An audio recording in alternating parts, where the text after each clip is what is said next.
seconds.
edition of Hockey Night in Oswego.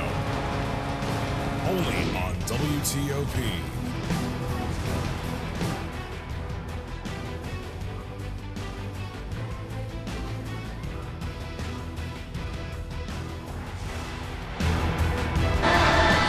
On the shores of Lake Ontario, come to you live inside the Deborah F. Stanley Ice Arena. Women's preseason hockey action on tap this afternoon as the Nazareth Golden Flyers play the Oswego State Lakers. We welcome you up to the perch. Hope your weekend's off to a great start. Alongside Michael Shetler and Alex Brooks, I'm Garrett Cham. Today the Lakers play their second and final exhibition game before their focus shifts to the regular season as they open the regular season next Friday against the Adrian College Bulldogs next Friday here at the Deb. So guys, before we get even to that, we have to focus on today's game, and we got another exhibition game. Last week it did not go well. They fell to the London Devils 9-5. Let's hope they could turn things around. Yeah, hopefully they could turn things around, Garrett, but just all in all, I'm so excited to be back on the perch and be with some dapper-looking fellows up here. I'm excited to get this matchup going with Nazareth College Golden Flyers. They are number 7 ranked in the country right now. It's going to be a tough test, even though it's exhibition, Shetler. Yeah, absolutely. In the words of Tommy T, I got goosebumps right now. Gentlemen, it's a pleasure to be here in the Deb with you, and I'm looking for a great matchup here against Golden Flyers of Nazareth. Yeah, that's right. As I mentioned earlier, the Lakers fell to the London Devils by a final score of 9-5. I think it's fair to say that despite the high-scoring game, they just were not able to play the full 60 minutes. As we take a look at some of the highlights from last game. So, obvious mistakes to fix, which you know you're going to make mistakes, right? First time out. Sometimes it takes a little bit more to dissect. And yeah, looking at the last time out with Oswego taking the loss against the London Devilettes, they went up early. They were up 4-1 at one point. After 2 periods, it was 5-4. It was a close game, but once the third period came, it just went all downhill, and they lost 9-5. But Ariella Haas had a hat trick, and Shetler, she played her tail off that game. Yeah, absolutely. A great performance. And, like you said, the Lakers were up 4-1 at one point in the game. They just cannot let that happen. Ended up losing 9-5 in that contest. And, they played great up until the third, and then that's when the wheels kind of fell off. And they just got to limit that mistakes. I know first game jitters, but, they got to limit the mistakes moving forward, especially against a great Nazareth team here today. Yeah. It was certainly a disappointing loss, but considering it was their first time back in live competition after a long hiatus, we were able to sit down with some of the hockey team members. Here are some of their thoughts. And I think we had a lot of obvious mistakes to fix, which you're going to make mistakes, right? First time out. Sometimes it takes a little bit more to dissect and figure it out. I think in that game, though, it was pretty clear cut of what it was that we had to work on, and playing a little bit more solid defensively, but some of it is a team, some of it more mindset than anything. I think it was a really good learning experience for us. Obviously it didn't go the way we wanted to in the end, but I think overall it was a pretty good game and we learned a lot from it. So Brooks, let's get your quick thoughts. Coach Digby and Ariella Haas both talked about how they need to refresh and focus on the task. Yeah, it was a tough way to start off the season. It was an exhibition game, and the team was very foreign. It was a very tough game for us. In the words of Ariel Haas, yeah, it was a learning experience, and I think that's a great thing to have. Like as they are heading into the regular season, taking a tough loss, it's going to be a wake-up call for them heading into the game. Definitely. That's right. Coming up after this short break, we take a look at today's exhibition matchup, the stat comparison between the Golden Flyers and the Lakers, and changes to Nazareth's roster for the upcoming 2022-2023 season. You are watching the Hockey Night in Oswego pregame show here on WTOP 10.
The central and midwestern U.S. averages more than 850 tornadoes each year, and lately, the number of floods has been rising in the region too. So chances are, there will be more twisters and floods near here again. And between school, sports, and social lives, chances are, you won't be with your kids when it happens. Will they know what to do?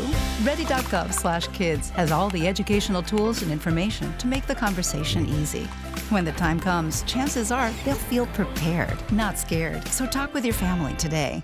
When I was in foster care, I never knew when I would have to move, so I always had my suitcase ready to go. Then one day, I was adopted. My new parents opened their hearts and home to me. My parents make my favorite breakfast for me every morning. My parents take me trips I never thought I would go on. They gave me a home and an even better reason to use that space. My parents aren't perfect, but they're perfect for me.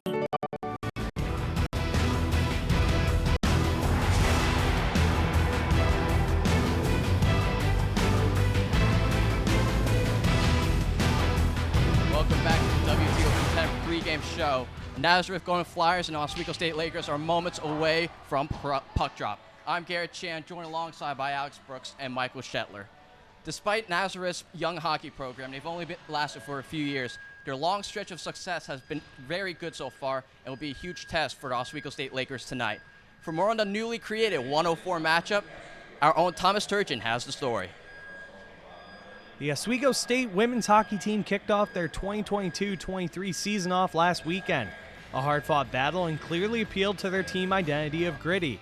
There was clearly many takeaways from last weekend's contest, including establishing the building blocks for team improvement this year.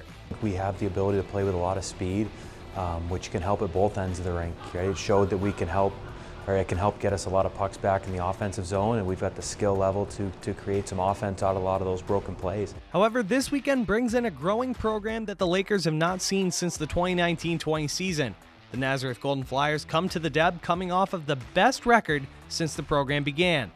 As for Oswego, it does mean a little more to two individual players who were a part of the program's inaugural campaign. Although sentimental, they know it is just another obstacle in the way of the overall team goals this year. A little extra special game for me and Taylor, but I'm hoping that the team kind of feels that for us too, and that we just play to our identity, play gritty, and just treat it like every other game. Talked about it a little bit. We're both excited to see some girls that we know, but treat it just like any other team that we're playing. Although an exhibition contest, this will be an excellent test for Mark Digby and this Lakers squad as they face off against one of the top teams in the USCHO national poll. From WTOP 10 Sports, I'm Thomas Turgeon. We thank Coach Digby and a couple members of the women's hockey team for giving us their thoughts on the importance of today's contest. For a more in-depth story behind today's exhibition matchup, let's take a look at both teams' season stats from last season. As you guys can see here, Brooks, I'm going to start with you. Look at the season stats. A very interesting story here. Yeah, I mean, you see the record comparison as Nazareth was significantly better than the Lakers in most of these categories. The record was 27-2. They scored 2 more goals per game and shots per game, and along with the power play goals, they were able to take advantage on the ice in all facets, Shetler. Yeah, absolutely. Nazareth is coming off an undoubtedly fantastic season. As you mentioned, finishing 27-2, 20-0 in their conference, made it all the way to the NCAA tourney, losing to Elmira. But yeah, this is going to be an absolute tough task for the Lakers, and it's going to be a great way just a week before the season opener. Yeah, we see some of these stats, but the focus now shifts to what the roster for the Nazareth Golden Flyers will look like because a lot has changed from last season. As we take a look at last year's roster, Brooks, we see that the Golden Flyers will play the season without their top 2 scorers that graduated. I mean, you see that 15 seniors, 14 of them are gone. 2 of them remained with the team, that is Abby Luke and Nicolette Van Stralen. They have 13 players who are now upperclassmen with those juniors and sophomores, but they have to take over those spots of the 2 top scorers, Shetler. Yeah, absolutely. They lost some tremendous players. I mean, just mentioning one, Madison Nichols is going pro, going from D3 to pro. She's going to be playing with the Buffalo Buttes. No easy task, and yeah, I mean, they lost some key players. We're going to see how that comes into play in this contest today. Now let's shift our focus to the Lakers. We mentioned earlier, last week's 9-5 loss to the Devilettes. It told us a lot about the game. There's a lot they need to clean up heading into today's contest and the start of the regular season, which starts next Friday. Here's Coach Digby on the importance of starting off on the right foot and being able to sustain it for the full 60 minutes. Hopefully just, similar start to what we had last weekend. I think coming out of the gate like that was a great way to get going. Certainly helps people feel good about themselves, and I think if we can get that start again, but then just be a little bit more consistent throughout the course of the game. I think the Lakers will have this in the back of their minds as they try to end the preseason and go into the regular season on the right foot. Coming up, matchup history between the Lakers and the Golden Flyers, how things fared the last time these two teams played each other, and we send it over to the guys in the Steve Levy press box. Hockey Night in Oswego pregame show continues after this. Now it is time for Black Card Revoke. Like, what's this apology about now? At least that's what I feel like. I don't know. I thought it was cute. You know? I thought it was too. Yeah, definitely. Okay, so what about this black lace ensemble? You did a little song. Yeah, I see it. You did a little something. Yes. I'm gonna figure it out though. But it won't Breathe to the flag. Yeah.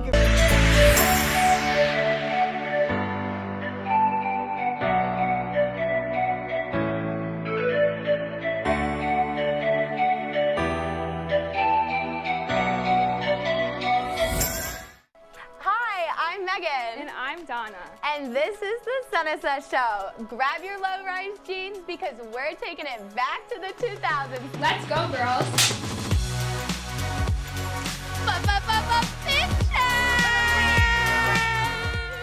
Uggs and low-rise jeans. Together. One of the boys. Boy. Sorry, it's my agent. He told me that you're canceled. Shebang.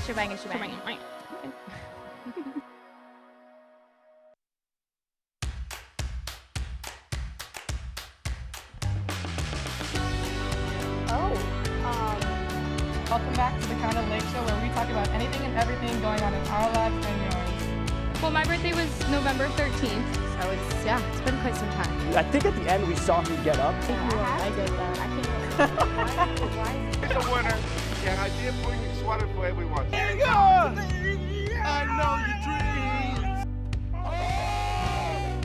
You started the paper throwing, just the immaturity. You lost before you even argued. Pretty insane that the Clippers, 10 of the last 11 postseasons, they're in there.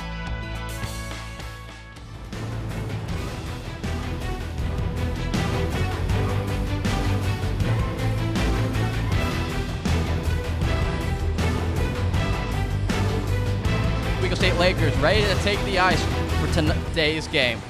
I'm Garrett Chan, once again with Alex Brooks and Michael Shetler. Now it's time to talk about their matchup history, and for the Nazareth hockey program, it's still relatively young. Entering their afternoon's contest, the Lakers and Golden Flyers only met twice, and Brooks, their first matchup was a close one. It was good.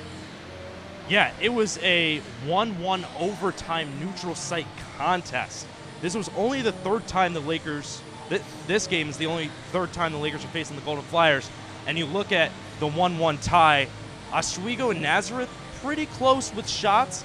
Points per game were relatively even, and then you look at the face-offs between the Lakers and Nazareth, pretty much in Oswego's favor, and it was a power play game. Both teams were able to score their goals on the power play, and a note that Casey Shocker had 34 saves on the game, and 7 of those were in overtime.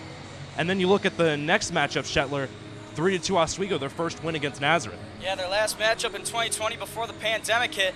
It was a back-and-forth affair, but the Lakers came out with a 3-2 victory. The Lakers were up 3-1 at one point, and then with just 27 seconds left in the contest, Nazareth slapped a goal right in the back of the net, but the Oswego Lakers were able to hold on and take the victory. So technically, gentlemen, Lakers are undefeated against Nazareth. That's right. It's going to be a compelling matchup, the last couple ones, and especially this one. But let's send it over to the guys on the call. It's Back in the Steve Levy press box, we have Thomas Bubba Turgeon and Kyle Spisak. Gentlemen.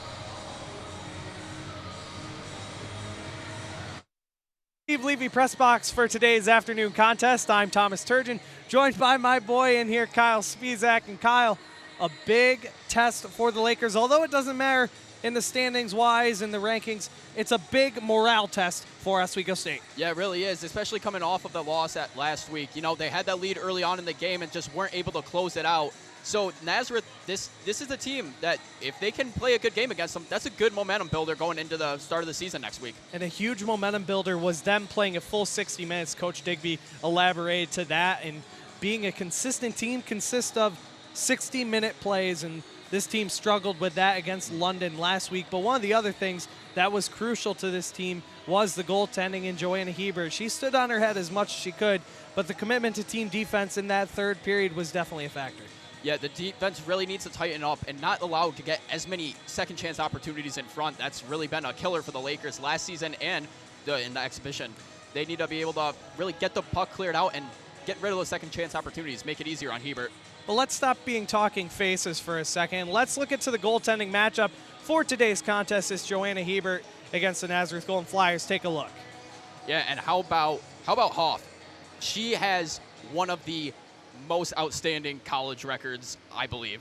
9-0, only a 22.22 goals against, 97.8 save percentage, Turge. That is unreal in the goaltending department. And it's ridiculous. You look at Joanna Hebert's record, very impressive to say the least, but compared to Hoff, it's looking rather dimming, but not to say a critique at her goaltending. Stands at 1.70 goals against average.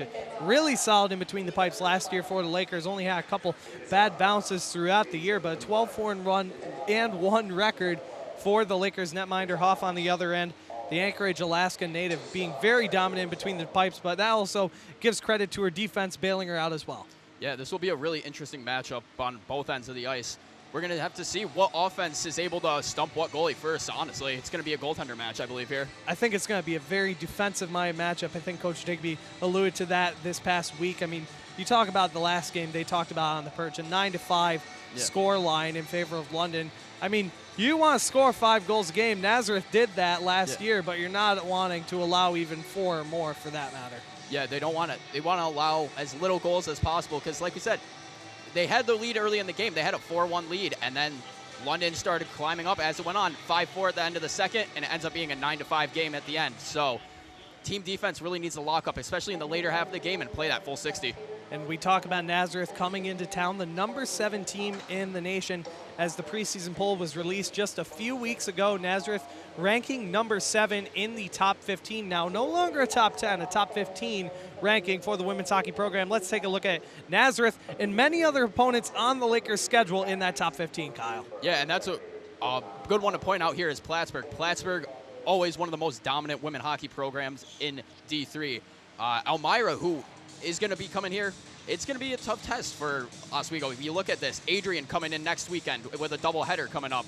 Cortland, who the season unfortunately ended to in overtime on a tough bounce last year when a 1-0 loss. It's going to be a really rough test for the Lakers coming up this season. It's going to be a very tough test, but I think that's what Coach Digby wanted. He wanted to get his exhibition matchups to be the most competitive they could be. I mean, you have a team that already played 20 games in London. You have a team that's coming in today, the same amount of skating and practices as they have, so rather comparable. But last year, a dominant team in the rankings. We look at that poll right now. Elmira in that poll, Plattsburgh in that poll, Cortland in that poll, 2 teams out of the new HL. Not to mention you have teams such as Amherst and Hamilton who are playing Oswego State this year. And not to mention Oswego State figuratively ranks 17 out of that poll, second in votes.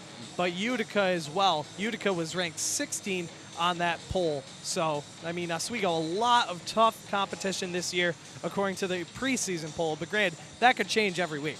Yeah, we really don't know because, like you said, all it takes is one loss to one team that you should beat, and that can tank your rankings coming up for the rest of the season. But like you said, Oswego does have some tough tests coming up, but if, like we were talking about Digby, they've scheduled a tough start at the beginning of the season, and that should get them prepared coming into the next couple of weeks. The question is how much of a durability team will Oswego be? But that's going to do it for us, so we'll send it back up to the perch to get their thoughts on the upcoming poll and the goaltending matchup. Garrett, guys, take it away.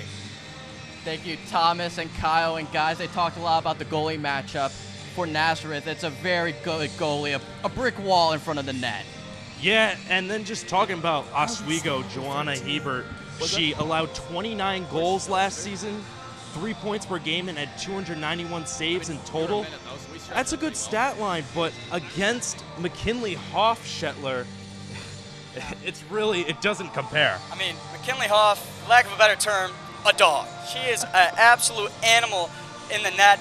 She had a save percentage of .969, had 497 minutes left, and only 2 goals against. That is absurd. She is going to be a force to be reckoned with here in this game, and I expect nothing less than a great game out of Hoff tonight. A great goalie matchup and just a good matchup in general. We are getting closer and closer to puck drop. Coming up after the break, we will give both Brooks and Shetler will give us their players to watch, and we conclude with our score predictions for today's game. Don't go anywhere. We'll see you after the break. Hi, I'm Megan. And I'm Donna. And this is the Sunset Show. Grab your low-rise jeans because we're taking it back to the 2000s. Let's go, girls.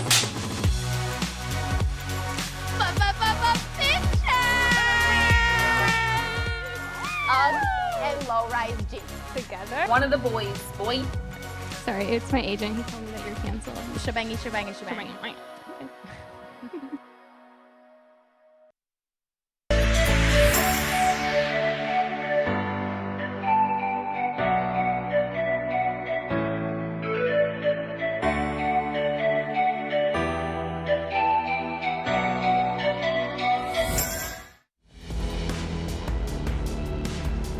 Welcome to the burial ground. The most must-see talk show in all of sports entertainment.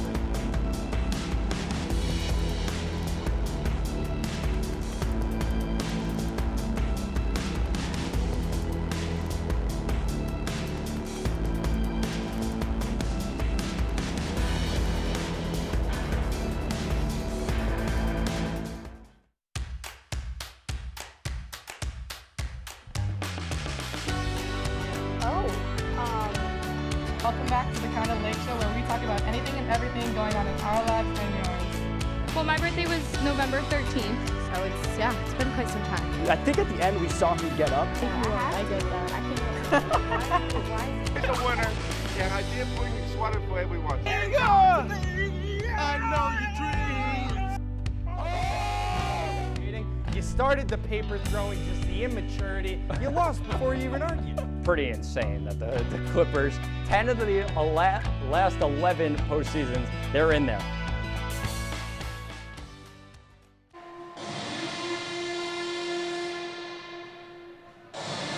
The players are getting ready to take the ice as puck drop is just a mere moments away. As we welcome you to the Hockey Night in Oswego pregame show. Hello everyone, I'm Derek Chan. Once again, I'm joined alongside by Alex Brooks and Michael Shetler. Let's talk about some of the players to watch because we got some great players on both sides. So Brooks, let's start with you. Yeah, and first I'm going to highlight for Nazareth, number 18, Abby Luth. She is a grad student forward, one of the 2 grad students who stayed for Nazareth. She's a dominant force entering her 4th season. The Golden Flyers offense and team is ecstatic to have her back as she will have an impact on this game today, especially on a young, new team with urgency to learn from the senior.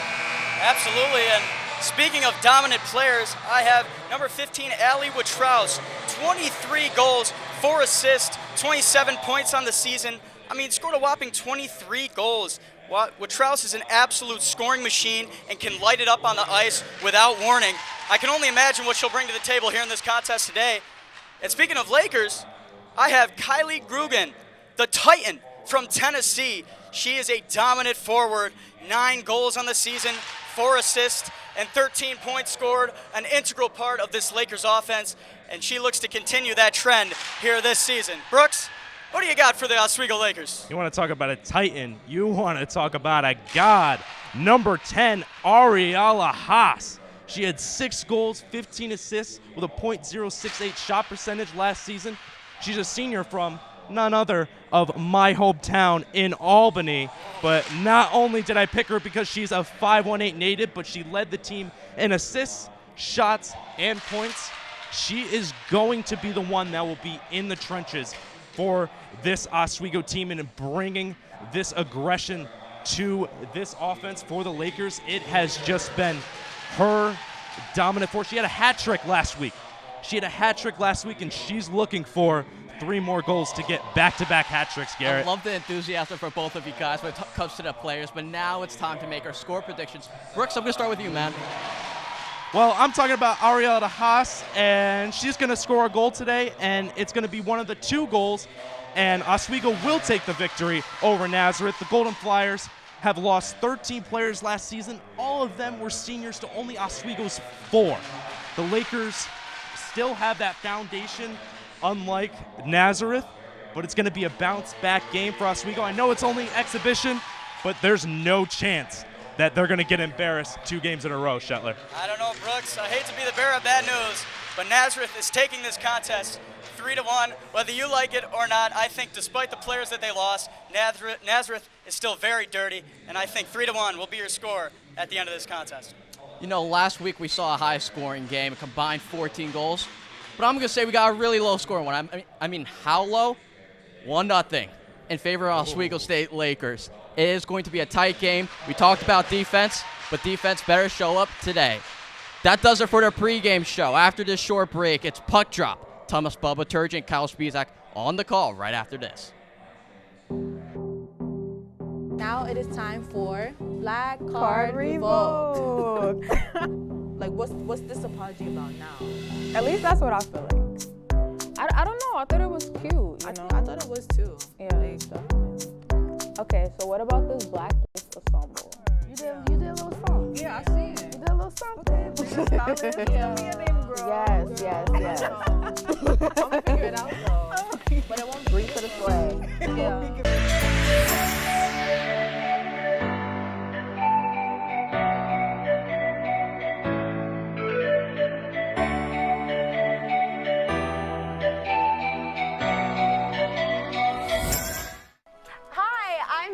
And I'm Donna. And this is the Sunset Show. Grab your low-rise jeans because we're taking it back to the 2000s. Let's go, girls.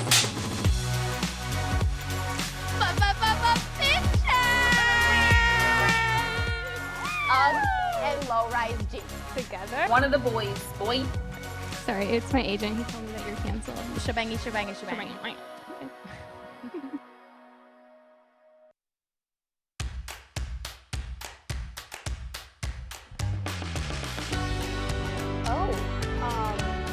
Welcome back to the Kind of Lake Show where we talk about anything and everything going on in our lives and yours. Well, my birthday was November 13th, so it's been quite some time. I think at the end we saw her get up. I get that. I can't. Here's a winner, and I did bring you sweater for everyone. Here you go! I know your dreams.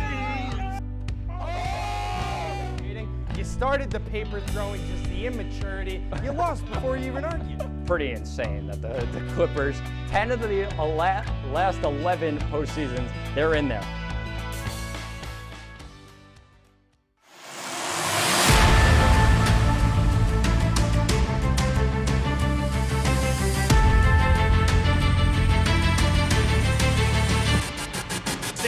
Taggart over to Teach-Out. Teach-Out over the left circle, back to Taggart. The one-time shot.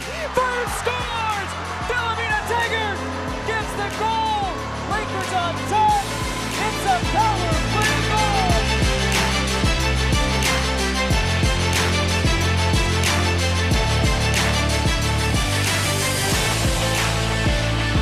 That's not a good move. She's going to be taken out of the ice. No call. Back here gets the Teach-Out. Teach-Out moving in one-on-one down the wing, using her speed, takes a shot, and she scored! Megan Teach-Out! And the Lakers take the 1-0 lead.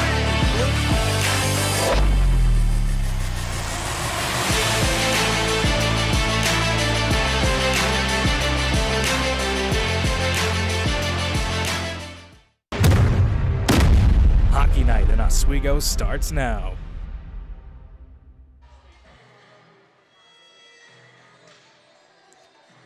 Welcome into the WF Stanley Ice Arena for this final exhibition matchup for the Oswego State women's hockey team later today I'm Thomas Sturgeon, joined by Kyle Spizak, as it's really, I want to trademark it, the Route 104 rivalry between the Nazareth Golden Flyers and the Oswego State Lakers. Kyle, a big test for Oswego for their final exhibition matchup of the year. Yeah, like we mentioned in the pregame, Digby made sure to schedule some tough tests at the beginning of the season with London in the first game and Nazareth here in the second. Nazareth ranked 7th so far in the preseason polls. So this is going to be really tough for the Lakers, and I'm excited to see what this team is made out of this year. It's going to be a big test. Starting lineups were released for Oswego State. It's going to be the second line consisting of Mac Hall, Tessa Mucha, and Simone Bednarek, with Rhea Zemlak and Avery Webster on defense. On the other end, though, for the Nazareth Golden Flyers, it's going to be Sophia Nortz, Abby Luth, and number 22, McKenna Wilginen for the forward line for Nazareth. Puck is down, underway. The final exhibition contest is begun, as Nazareth will retain possession, bring it back in the defensive zone. Cleared right back up to center ice. The missed pass intended for Luth will go all the way down for an icing. Kyle, I mean, every game has its perks and has its keys to success. I mean, Nazareth, what are we thinking? For Nazareth, really the key of this game is going to be aggression and possession, Turge. This team is very quick, and if they can use that speed to their advantage and maintain the aggression, cycle the puck down in the offensive zone, I don't know if Oswego's defense will be able to keep up with the speed of this Nazareth team. I mean, yes, definitely a speed team is what Oswego's looking to improve upon this year. It looks like we have a little bit of a confusion, I guess. Mucha was hoping for a face-off on the left-hand side. Discretion right now, and it will be shifted to the left-hand side while they get set. Kyle, Oswego on the other hand. Oswego really needs to make sure to get blocked shots this game. As we mentioned in pregame, the last matchup against London, they kind of fell off towards the end of the game. Blocking shots will take away those opportunities. Shot saved, rebound cleared away to the corner for the Flyers, and it's cleared right back out, and attempted to kept in was Hull, as she'll be sticked away by Nortz, and it's taken back by Nazareth behind the net. Nazareth doing some good puck movement in their own zone here, try to create open opportunities, try to break out, but Oswego's doing a great job closing those lanes. Bednarek takes it away, feeds it out in front. Hull looking for the redirection. That goes just wide. It's recovered by Wilginen. Up back at center ice, Bednarek takes it away. Mucha gets back on sides as Bednarek will peel it towards the Oswego bench, dump it in, and they will get a change. We'll get a look at the second line to come on, consisting of Malone, Kirikostas, and Haas. This was the first line, picked away by Haas. She's got a break. Ariella Haas in, huge save. The rebound cleared away to the corner by Holmes, and Nazareth gets lucky on that one. That was a fantastic read by Haas to intercept that pass coming in, and a great opportunity there. If the trailer comes in and goes to the front of the net, that's a second chance opportunity, Turge. This first line right now on the ice, well, second line today, first line and previous week against London was Malone, Kirikostas, and Haas, and definitely a fast, offensively gifted line to say the least. Haas with 3 goals last game, as mentioned in the pregame show by Garrett and the guys. But they'll take it away. It's Kenzie Malone bringing it in, the Augsburg transfer. She had a couple nice moves last weekend, couldn't capitalize on any goals, but definitely made her mark in the first time in the green and gold. Nazareth carrying it the other way. It's Miller Johnson in the corner. She'll peel it to the opposite side for Van Stralen. Van Stralen battling for it. Grugan takes it away, looks to chip it up for Haas. It gets caught in their skates. Grugan takes it away. She's by herself, and she gets knocked off the puck. Grabbed back by Nazareth and sent back down right on Hebert, and she will freeze it for a stoppage. 17:46 left to play. We still remain scoreless. Not really any quality opportunities so far. But, I mean, Hebert, she's got a big game today so far, expected to either at least split the game or take the full game herself. A lot to expect from 33 in green. That's what we expect, a big game. No matter how long she plays this game, we expect Hebert to make some big saves and some big moments, as she did last season in a lot of points in the season that pushed this Oswego team to the ability that they were. Kept in by the Golden Flyers. Grugan battling for it. She gets sticked away by Flanagan, but it's grabbed by McGrath. Ashlyn McGrath, a shot on goal, and an easy glove stop by Huff, who really was a brick wall last season. Less than a goal, less than half a goal, but a quarter of a goals against average for the Nazareth netminder, McKinley Hoff. Yeah, Hoff last season in 479 minutes played, Turge, she only gave up 2 goals. Face-off won by Nazareth, but recovered back by Oswego as the Golden Flyers will break out of the zone. It's going to be Watrous carrying it down the left side. She was angled away by Preston. Loose puck recovered, though, by Watrous as she'll fire one on goal, and that goes high and wide. Flanagan back up top is Fujiyoshi. Another shot going just wide of the goal as Nazareth will get a few buys off, few on. Trying to dump it in is Leuenberger. They're battling for it. In the corner, it's picked right back up. Fed out in front, no one there. Kept in, though, at the point is Fujiyoshi. Backhanded out by McGrath, and it's taken through center ice by Skibinski. Skibinski carrying it by herself on the right side. Oswego really playing the trap game right now, letting everything get pushed to the outsides. Behind the net now is Jones. Skibinski in the middle. Jones tries to feed one out in front. That's taken away by Preston once again. Really a lot of battles in the corners so far. Nothing really of quality opportunity, but we kind of expected that. I mean, it's still early in the season. It's going to get chippy. It's going to get physical. Sometimes some sloppy play if need be. Shot coming on there, and an easy save by Hebert. She'll let it play. It's going to be Preston with the backhand. Can't get it out. Kept in by Nazareth. As McGrath grabs the loose puck, a 1-on-3 the other way. She'll just flip it in as it bounces right on Huff, and she'll clear it to the corner. Oswego will get a wholesale change. Brought right back in by Webster, and that was offside. Like you said, Turch, you're talking about down in the corners. A lot of the game has been mainly on the sideboards or down behind the net. Not a lot of play up in front of the net in the hash mark area. But if you're Oswego, like we were saying, they need to improve their defense. That is very good for Oswego. You just have to be able to win those corner battles and get possession of the puck. The final test for Mark Digby to get an idea of what four lines he will be rolling with going into the season opener against Adrian next Friday right here at the Wheelhouse at 7 o'clock. TOP will be covering that. Rachel Corbis chips it out, and it's a battle in center ice. Webster pushing Luth to the right side. They have played against each other before just a couple years ago, as mentioned in the last matchup back in 2020 in February. As it's cycled back in the corner, back up top for Swanson. Across to her deep partner in Holmes. She fires one wide. Webster with a chop shot up to center ice, but dumped right back in by Nazareth as Oswego looks like they think the Nazareth bus legs have finally worn off. Nazareth starting to be a 50-50. If not, Nazareth is starting to get a lot of the momentum so far. Yeah, they just look like the faster team right now, Thomas. Taken back is Zemlak as she'll carry it away. Corbett with a nice hand-eye coordination there, ricochet into the defensive zone, but it's taken back by Comboy, and a loose puck recovered by Nazareth as Comboy finds it loose. A 1-on-2. She's pulled behind Miller Johnson. Found out in front was Gates, fed by the back door, and that one goes just wide. And there's that opportunity you were talking about, Turch, that hasn't happened in the game. Really good opportunity for Oswego there. Line consisting of Comboy, Hudon, and Gates for the Lakers, as carried right back across by Lauren Schell. Looks to feed one to Hudon as she sends a Nazareth Golden Flyer down, and that will be a penalty as she'll be going to the sin bin for the first power play of the game. Yeah, Hudon will be going down to the sin bin, like you said. We got 2 minutes for a rough, just a little bit of a, like you were saying, it's going to be a physical game. It's early in the season. It's an exhibition. You don't really have a record on the line at this point in time, so you can test out new things. You can try playing more physical in some areas, and it's really a test game. That's what this is. Hudon, a previous alum of the Nazareth program in their original 2018-2019 season.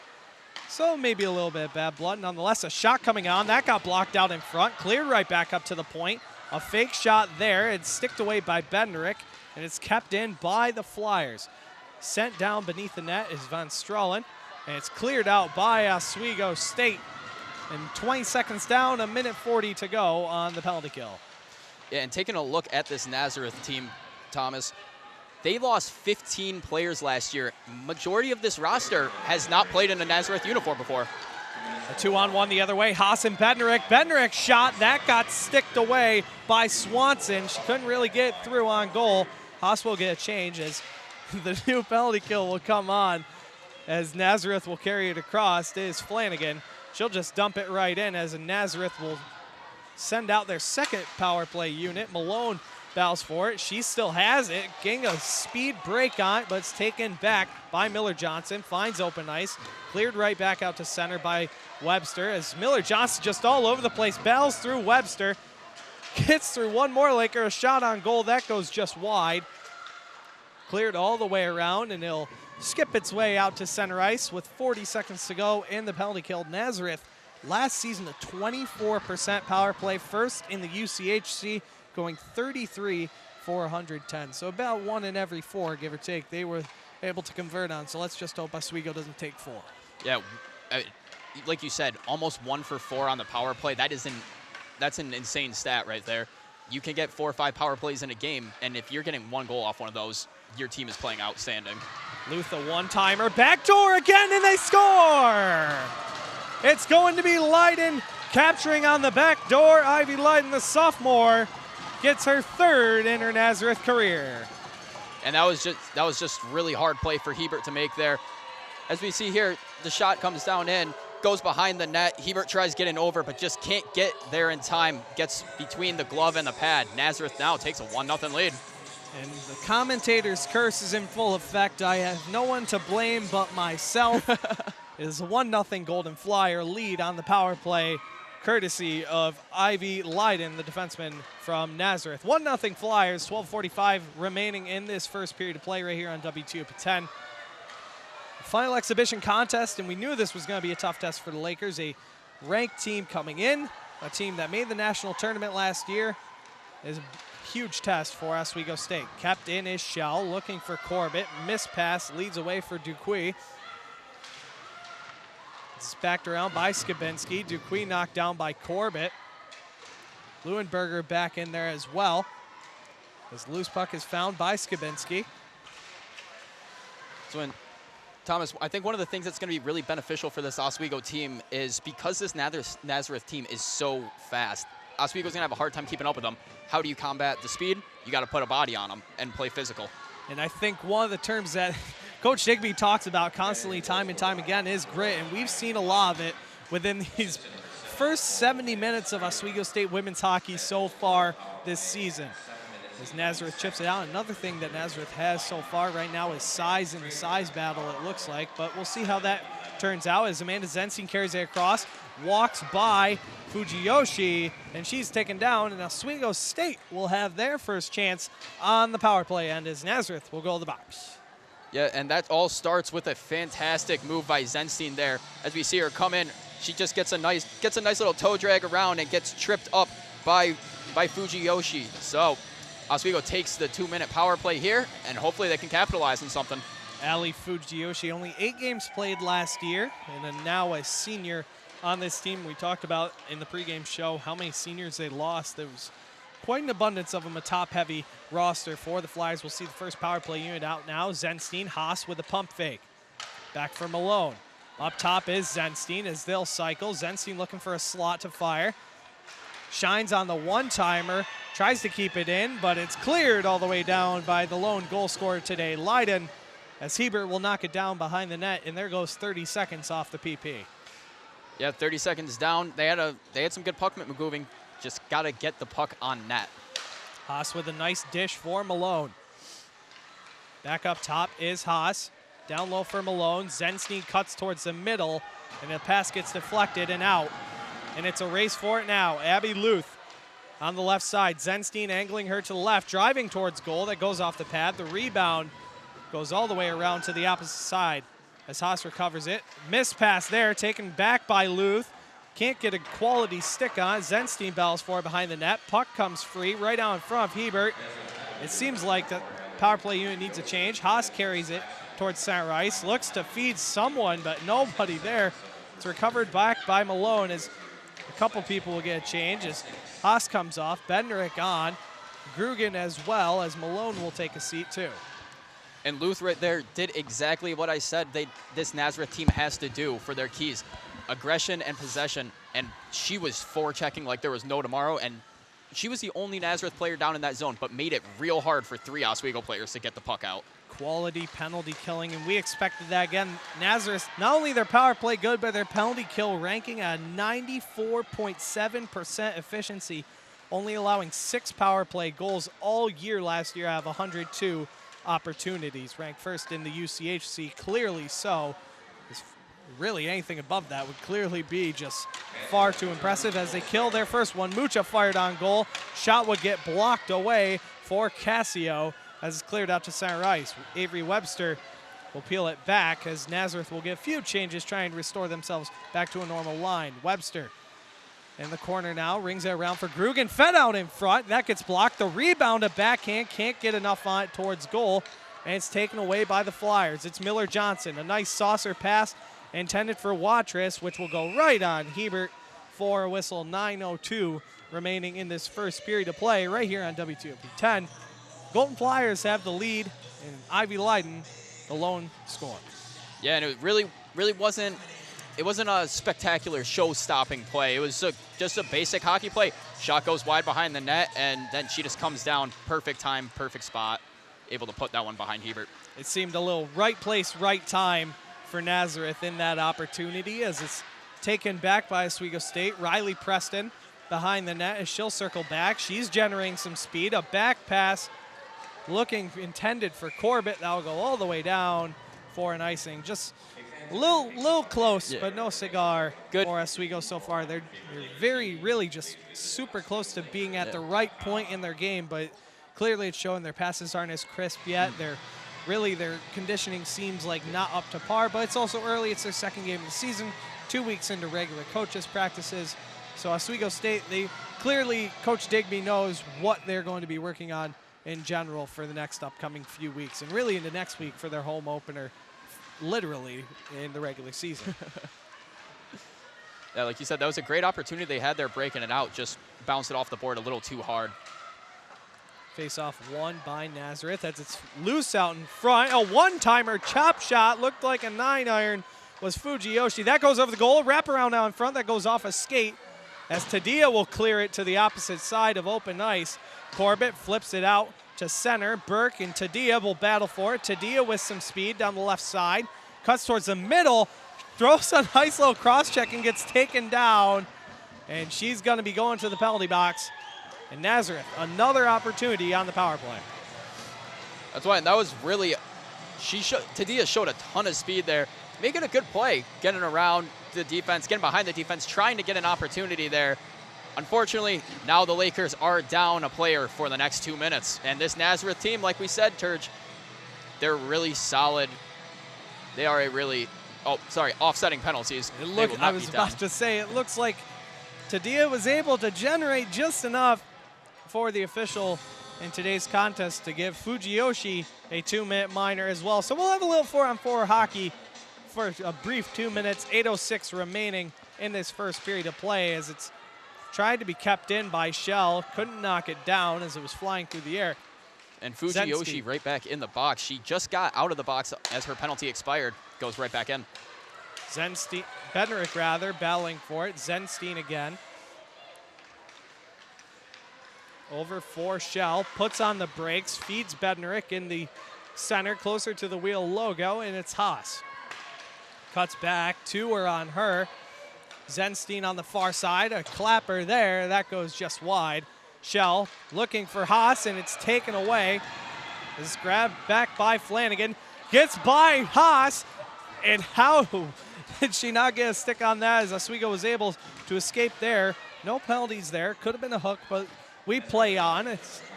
It'll remain 4-on-4. That one was saved by Lauren Shell on the back check right there. Another breakaway here is Von Strahlen can't get a shot off there. A couple loose breaks for Oswego. They're not closing in on their team defense and their chemistry there. And fed out in front, it's taken away, and it's grabbed back by Rhea Zemlak, Kenzie Malone rather. As she'll peel back, finds Shell. As she'll dump it in, she'll get a change. Mucha on the lone forecheck. Malone peeling back in the 1-1-1-2 now with a 4-on-4 matchup going on inside the Deb. 6:38 to go in this first period of play. Thomas Turgeon and Kyle Spizak with you for this final exhibition contest. The 7th-ranked Golden Flyers according to the USCHO national poll. Coming to the Deb here on this great October afternoon. There's a battle there, picked right back up, though, by Mucha. She'll slow things down. I think really this is a smart move, though, for Oswego. It seems like it's really been chaos for a little bit. Webster tries to pull a couple moves. Malone was looking for a change. Casio looked for the poke, but cannot. Both teams return to full strength. Shines picks up the loose puck, and it looks like we're going to have another penalty going to the Oswego State Lakers. It's going to be Rhea Zemlak going to the box. Now they're going to take her for a body check or an elbow on that one. Coming up the middle of the ice, kind of just ran into one of another with, as we see here, coming in. Oh, never mind. That's just a really good play there. Getting around the defender. Nice little stick move, throw it over, try to get another opportunity. But like I said, Shell comes back on the back check and really saves that play.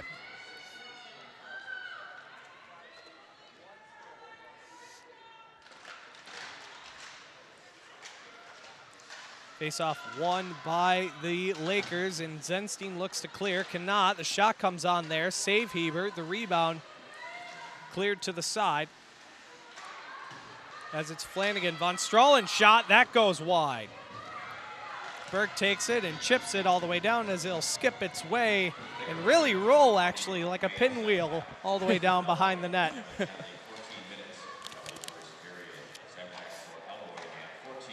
Nazareth getting a little bit of momentum coming up the ice. But Oswego, as this period's gone on, Turge, you can tell they've been stepping up to this Nazareth team.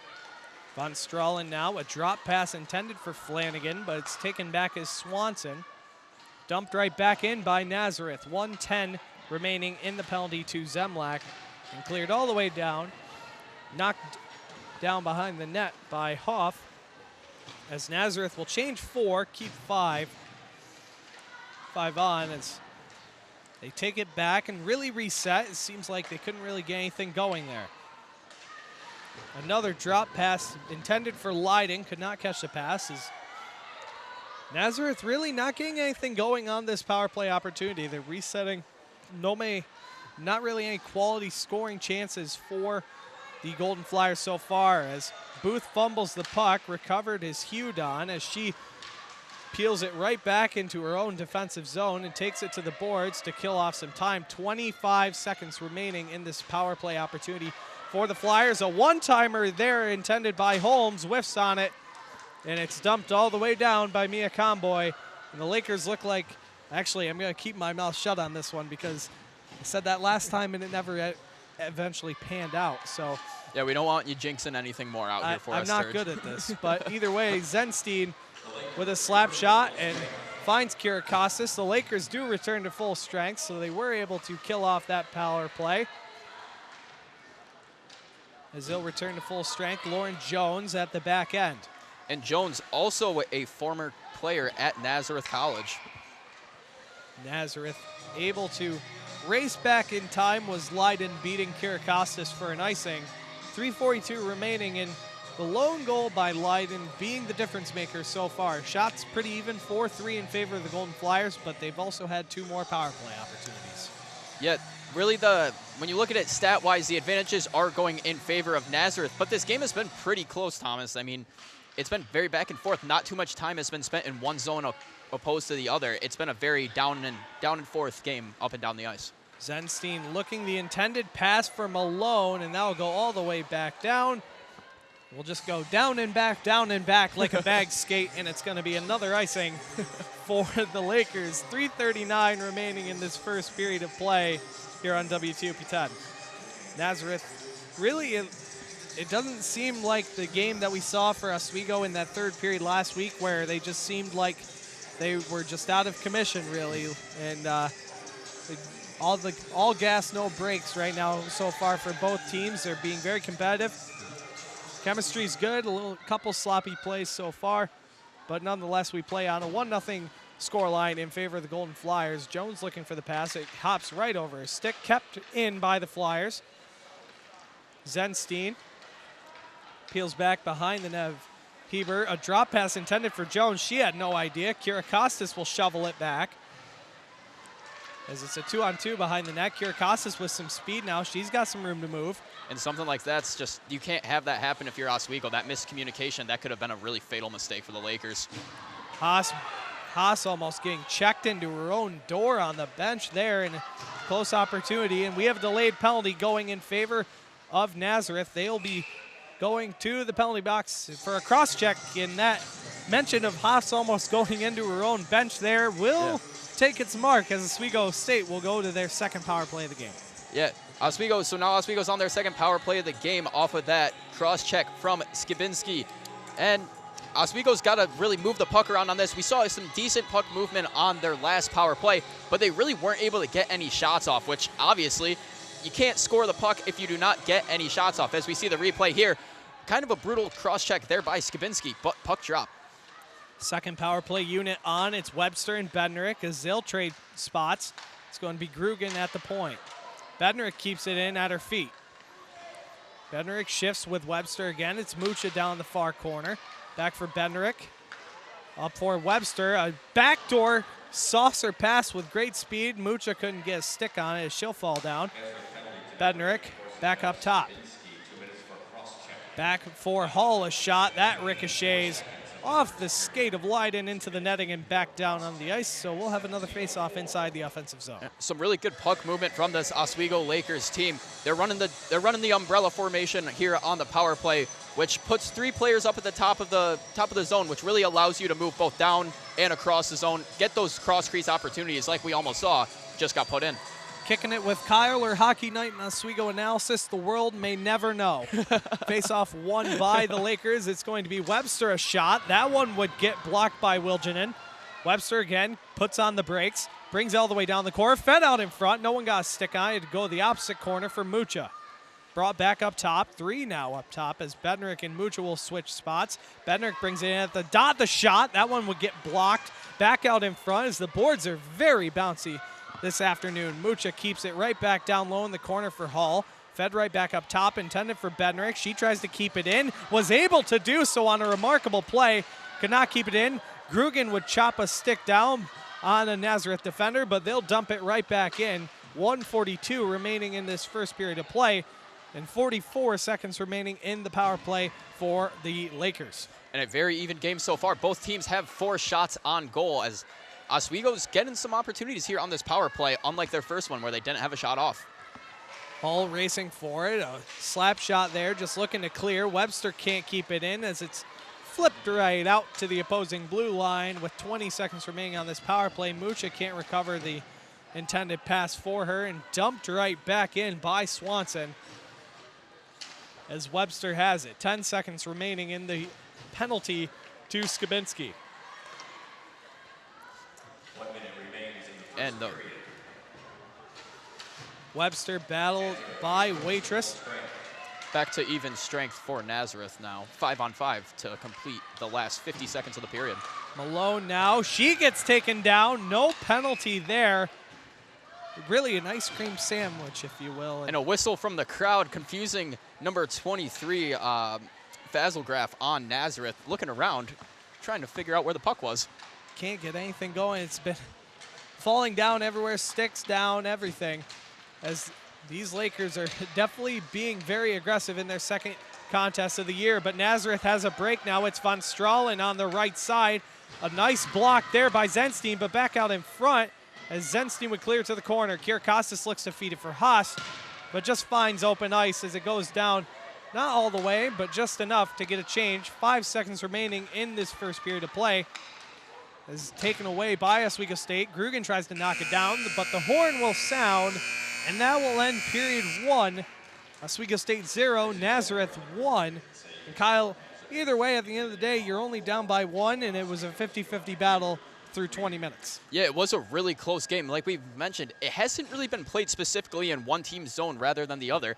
It has gone up and down the ice, a lot of neutral zone play, and I think that's going to be a key part of this game is who wins those neutral zone battles. That's going to be determined who is the victor of this game. You saw a lot of traffic in that neutral zone. Really, both teams really resetting, bringing it all the way back into the defensive zone and then cycling their way back up to the attacking zone. So we'll see how that comes away for these two in the second period. But regardless, a good matchup so far here in the Deb. Nazareth leads 1-0 When we come back, we'll hear from Garrett and the guys back up on the perch for the second intermission report. Don't go anywhere. You're watching Women's Hockey on WTOP 10.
The central and midwestern U.S. averages more than 850 tornadoes each year, and lately, the number of floods has been rising in the region too. So chances are, there will be more twisters and floods near here again. And between school, sports, and social lives, chances are, you won't be with your kids when it happens. Will they know what to do? Ready.gov/kids has all the educational tools and information to make the conversation easy. When the time comes, chances are they'll feel prepared, not scared. So talk with your family today. When I was in foster care, I never knew when I would have to move. So I always had my suitcase ready to go. Then one day I was adopted. My new parents opened their hearts and home to me. My parents cook my favorite breakfast for me every morning. My parents take me on trips I never thought I would go on. They gave me a home and an even better reason to use that suitcase. My parents aren't perfect, but they're perfect for me. Now it is time for Black Card Revoke. Like, what's this apology about now? At least that's what I feel like. I don't know. I thought it was cute. You know? I thought it was too. Yeah. Definitely. Okay, so what about this black lace ensemble? You did a little song. Yeah, I see it. You did a little something. Yes. I'm gonna figure it out though. But it won't breathe to the sway. Yeah.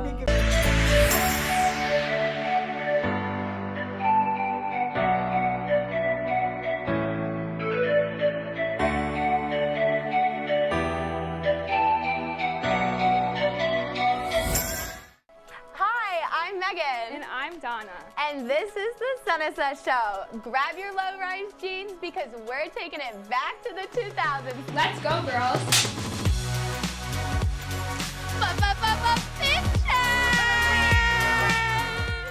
Uggs and low-rise jeans. Together. One of the boys. Boy.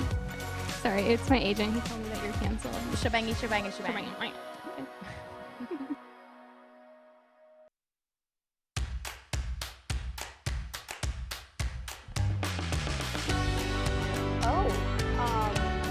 Welcome back to the Kind of Lake Show where we talk about anything and everything going on in our lives and yours. Well, my birthday was November 13th, so it's been quite some time. I think at the end we saw him get up. I get that. I can't. It's a winner, and I did bring a sweater for everyone. There you go! I know your dreams. You started the paper throwing, just the immaturity. You lost before you even argued. Pretty insane that the Clippers, 10 of the last 11 postseasons, they're in there.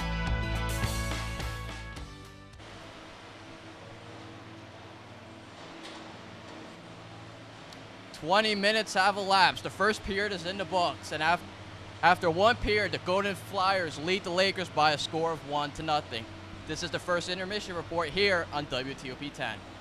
Hey guys, alongside Michael Shetler and Alex Brooks, I'm Garrett Chan. And before we break down that entire first period, Guys, let me get your quick thoughts. Well, I know it's only the end of the first period, but it's a 1-0 score. It's a low-scoring game, as you mentioned, Garrett, in the pregame.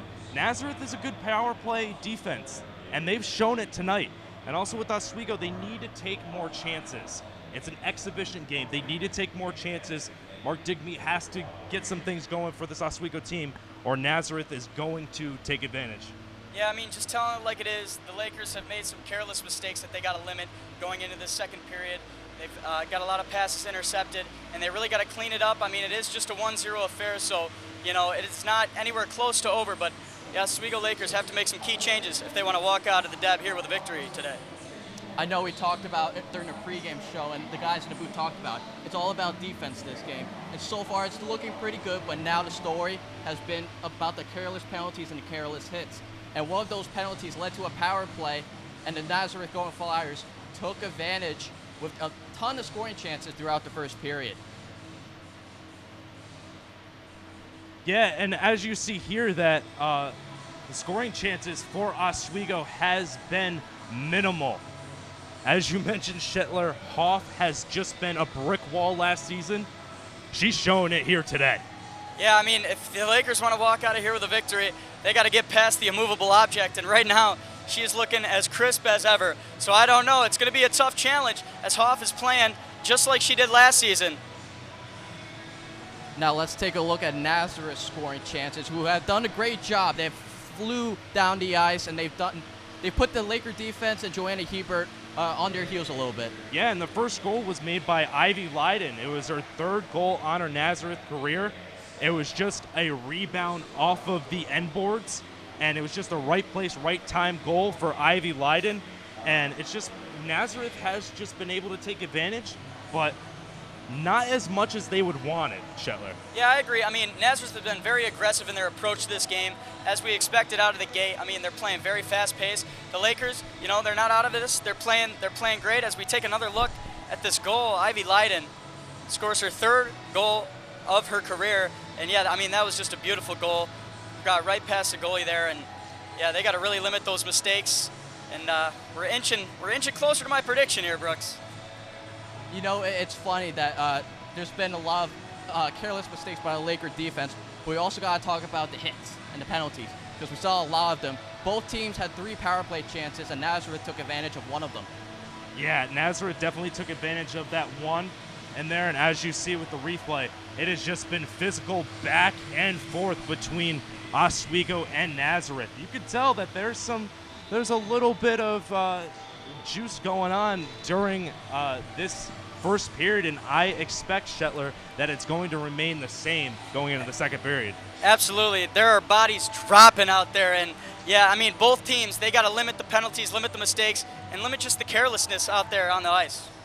Yeah, it's been a very back and forth. Guys on the broadcast talked about how for the Nazareth Golden Flyers, they were first in power play goals last season in the UCHC, and they were one of the top teams in the penalty kill, and we saw a little bit of that within the first 20 minutes. So, I mean, that does it for us right now. Coming up after the break, we'll go back to the guys, Thomas Turchin, Kyle Spizak, with more on the second period. Hi, I'm Megan. And I'm Donna. And this is the Sunset Show. Grab your low-rise jeans because we're taking it back to the 2000s. Let's go, girls.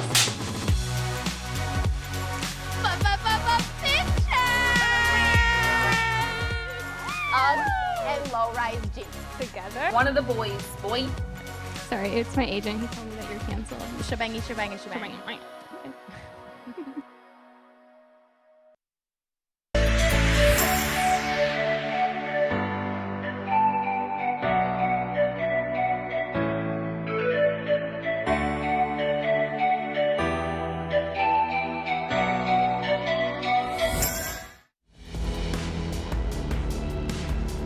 Welcome to the burial ground.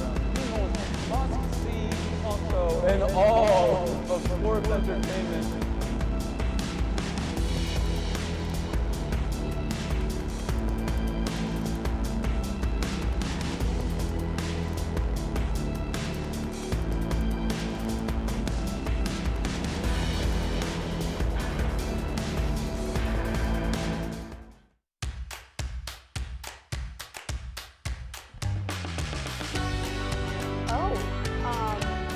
Welcome back to the kind of lake show where we talk about anything and everything going on in our lives and yours. Well, my birthday was November 13th, so it's been quite some time. I think at the end we saw him get up. I get that. I can't. He's a winner, and I did bring you sweater for everyone. There you go! I know your dreams. You started the paper throwing, just the immaturity. You lost before you even argued. Pretty insane that the Clippers, 10 of the last 11 postseasons, they're in there.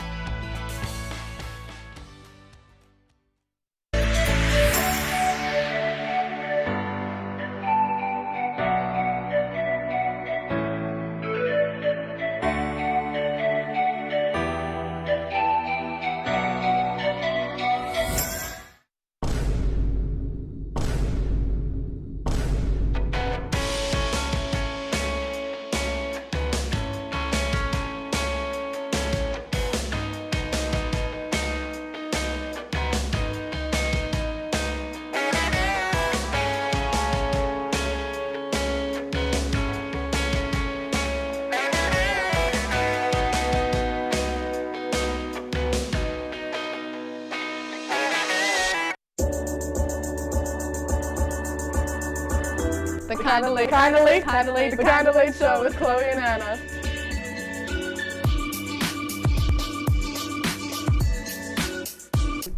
Like licorice, Twizzlers, absolutely nasty. The thought of turkey is just nauseating. I think you're wrong, is what I think. You think I'm wrong a lot of time. I do think you're wrong a lot.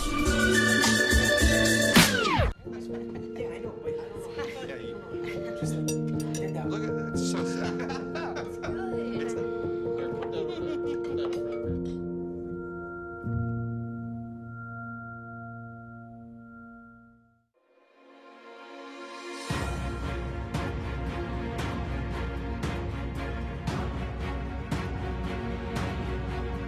Here's our weather elements and our social media on Saturday.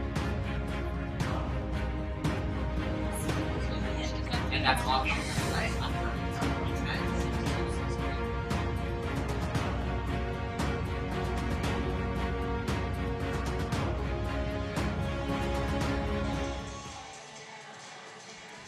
Welcome back to women's hockey on WTOP 10, the Nazareth Golden Flyers against the Oswego State Lakers. Welcome back to the Steve Levy Press Box. I'm Thomas Turgeon. He's the Ball Hockey Hall of Famer, Kyle Spizak. We're just kidding, by the way. But nonetheless, a really aggressive 50-50 contest for that first period of play between Nazareth and Oswego. It really was. I appreciate the shout out. Turgeon's kind of a brick wall when it comes to floor hockey, but it really was a 50-50 contest. Puck went both ways of the ice. Oswego had some good opportunities. Nazareth did too. Nazareth gets one on the board. Oswego doesn't. Shots are still tied at 4-4. And 4-4 shot battle. That's really low, and that really continues the narrative of how much regrouping and cycling they did in that first period of play. Only 4 shots apiece, 8 shots in total. I mean, at the end of the day, that's not going to get you a lead for Oswego State, but it will if you're Nazareth, as they averaged 5 goals a game last year. That's what. So this is kind of a slow start or a slow game for Nazareth, averaging 5 goals a game last year, only having 1 so far. But both teams have been playing really good defense so far. They've been taking away passing lanes. They're not allowing anything getting in between the hash marks. The easiest to score place in hockey is right between the hash marks. So you take that away, push them to the corners. It's a lot harder to score outside the circle.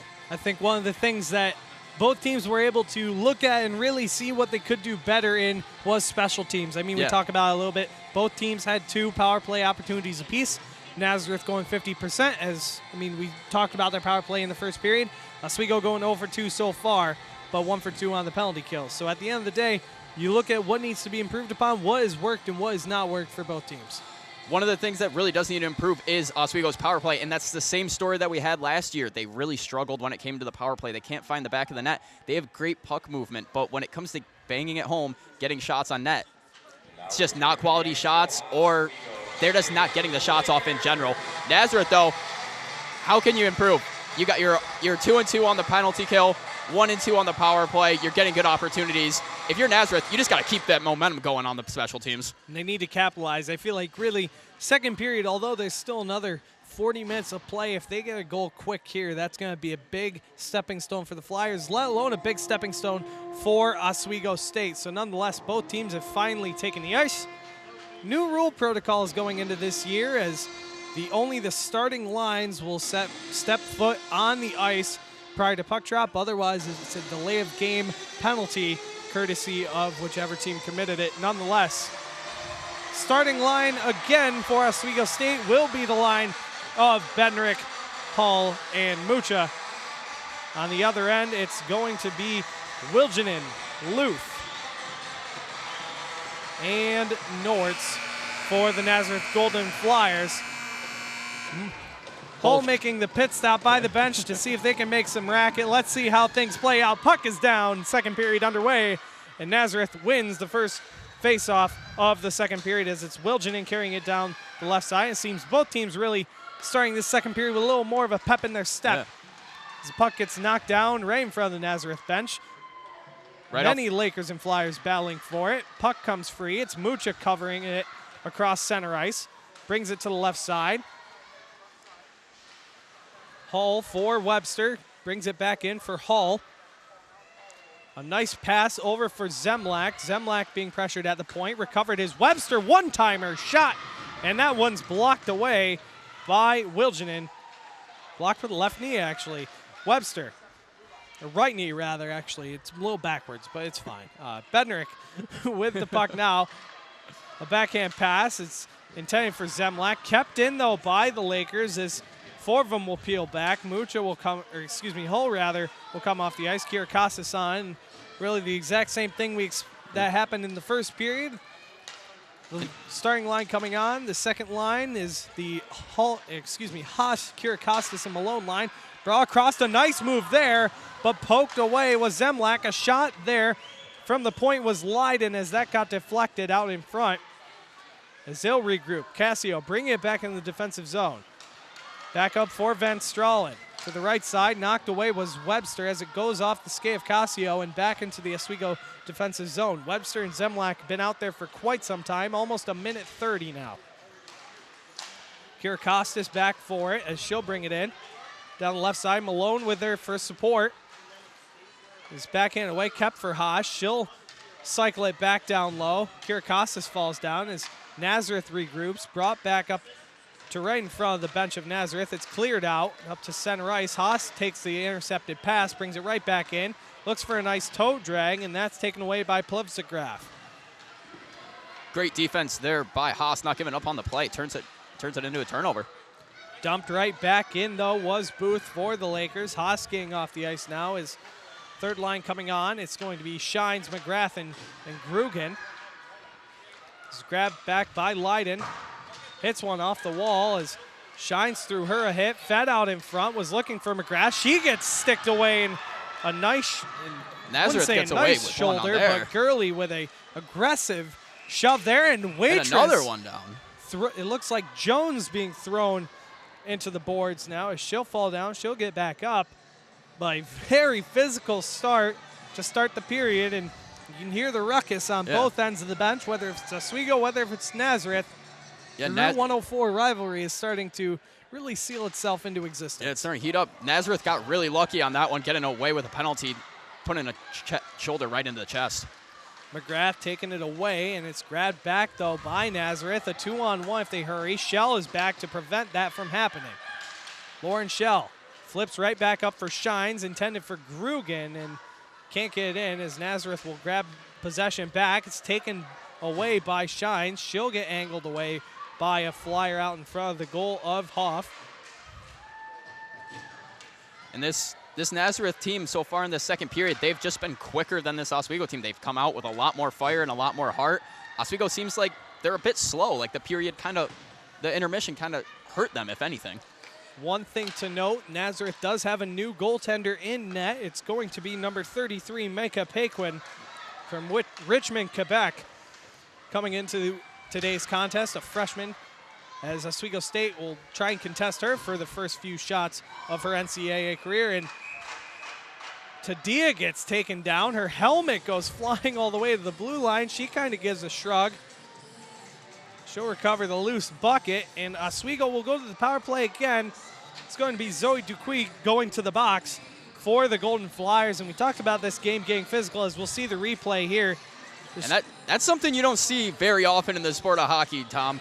I mean, football, maybe you see the helmets pop off every once in a while, but hockey, that is a very, very rare sight, especially in women's without checking being allowed. So, huge opportunity here for Oswego going up on the power play. Can make this game a tied game. The penalty going to the Nazareth Golden Flyers puts Oswego on their third power play of the contest. Puck comes free and it's shoveled all the way down the length of the ice. A fresh ice sheet creates an easy way to clear. Doesn't matter how much power you put on it, it'll still glide the length of the ice. Bednarek will take it behind the Nev Heber as she'll regroup. Nazareth really looking at their form as Oswego going down the length of the ice, keeping that nice box formation, not letting anything get past them. Yeah, they've been playing an extremely tight box, especially in their own zone. They are letting nothing get inside of the corners. Webster dumps it in. Oswego on the forecheck. Mucha knocks it off her skate, keeps it in. Battle for it, but knocked away, and it's recovered back by Swanson. Peeled back, intending for Luth, as she'll backhand it to the opposite end of the ice. Find the open stick of Wilginen. Back for Holmes. Dumped right in by Holmes. It goes all the way around to the opposite corner. Finds Waitress, or Watress rather. And another getaway. Nazareth gets away with another call there. This game is getting more and more physical by the second, Thomas. And it's getting absolutely ridiculous. People flying everywhere. Mucha coming off.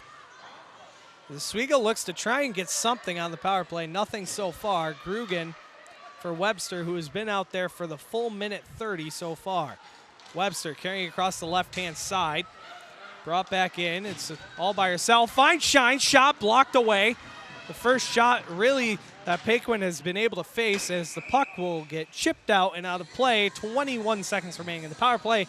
14:42 remaining in the second period of play right here on WTOP 10.